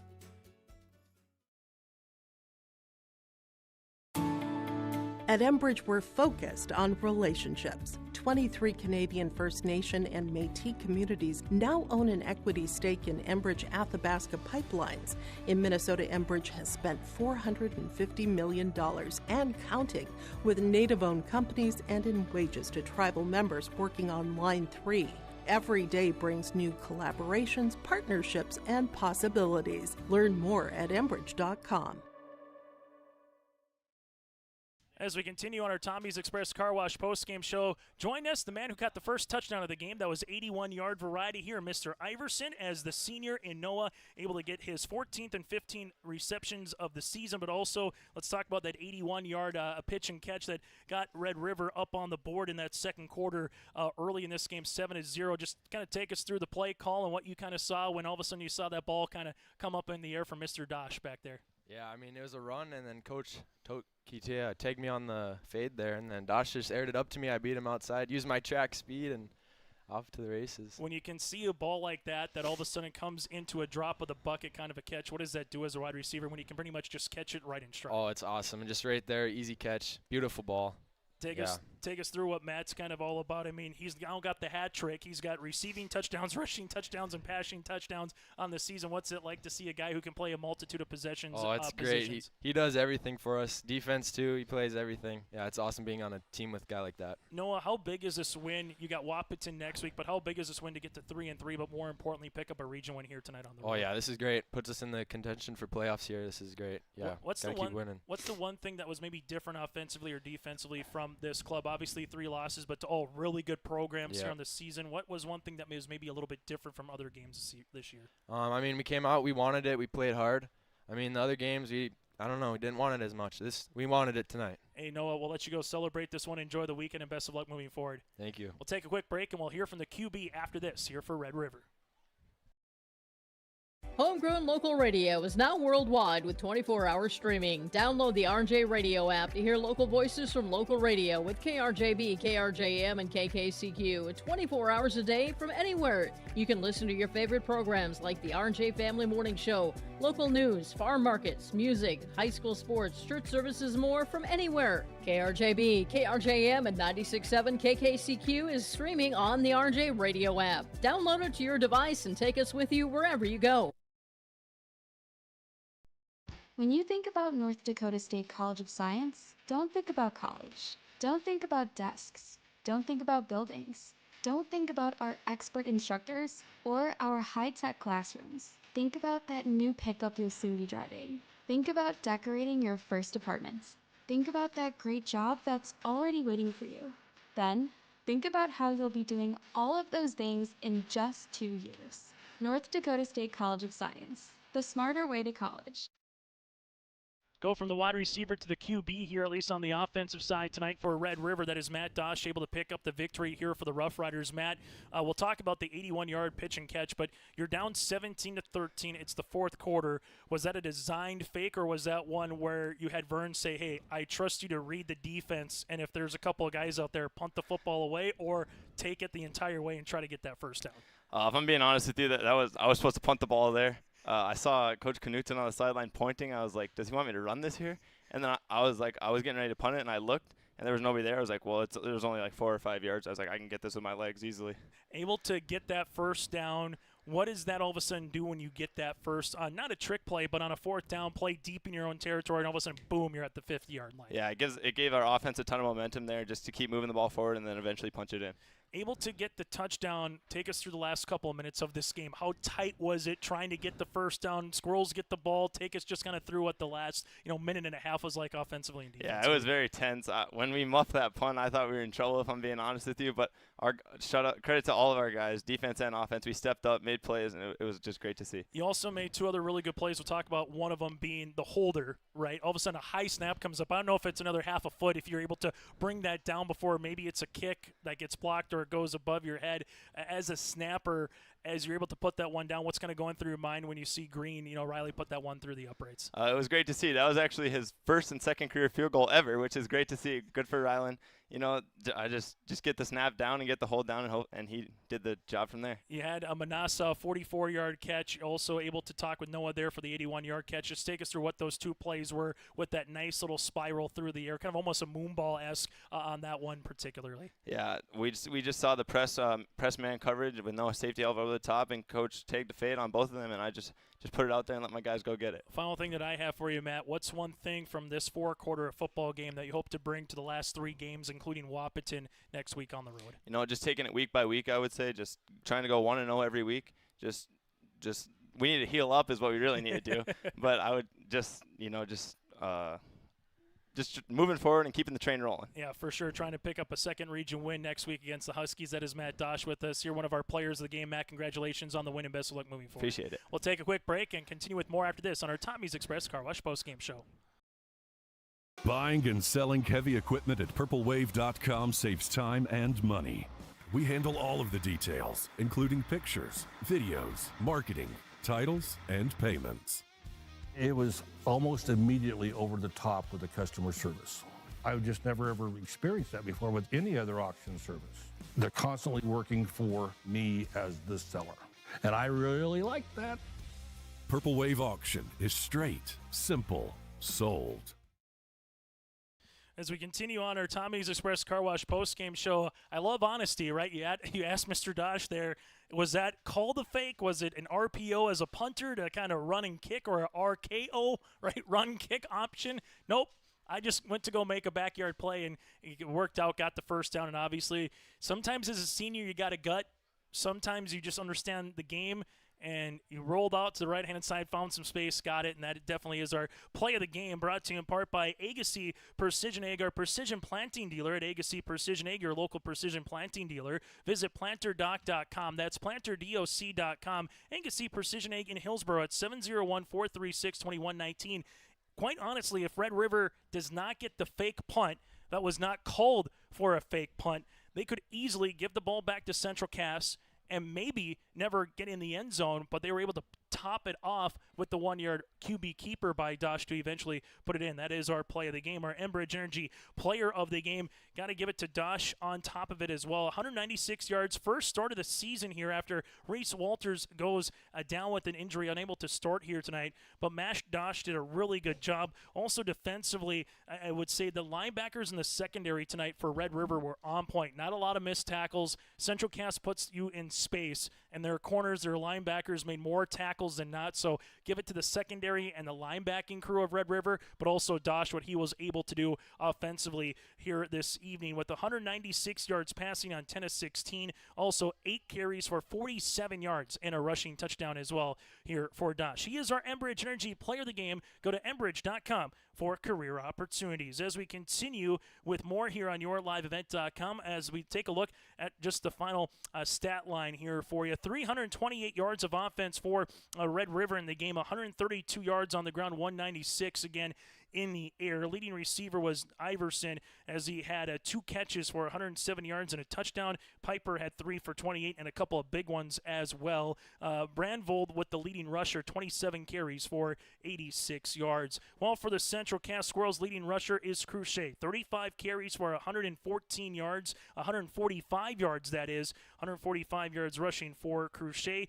Kangley through the air, 196 yards in this contest. Leading receiver is Holland, 7 receptions for 55 yards, 8 penalties for 68 yards for Central Cass. Red River, 10 penalties for 95 yards, 1 turnover, a fumble by Red River. That was a muffed punt where it hit the punt returner that was blocking for the returner, hit him on the side of the foot, and it was a free ball. That is our Tommy's Express Car Wash post-game show. So Red River now 3-3 on the season, 1-1 in Region 1 play. They have games again with Wahpeton South and Central upcoming. While for the Central Cass Squirrels, will have their next game at Fargo South a week from tonight, and their next 2 games after that against Grand Forks Central and at Kindred as well. They drop now to 4-2 on the season and 1-1 in region play. So as it stands right now, Red River would be the 3 seed in the East. Central Cass would be the 4. Both would have to go on the road. Grand Forks Central and Kindred, respectively, 1-2 here in the East region. That, again, is our Tommy's Express Car Wash post-game show. Love your ride and get your clean routine at Tommy's Express with their first month of unlimited washing with 2 locations in Fargo and 2 in Moorhead and Rowell. And, yes, you need to take some photos with Mr. Matt Dosh here this evening as well. Again, on behalf of Jacob Anderson, I'm Chase Miller. Thanks so much for tuning into our broadcast here tonight for high school athletics, and join us for more broadcasts coming up here throughout the month of October on yourliveevent.com. Until then, have a great rest of your weekend.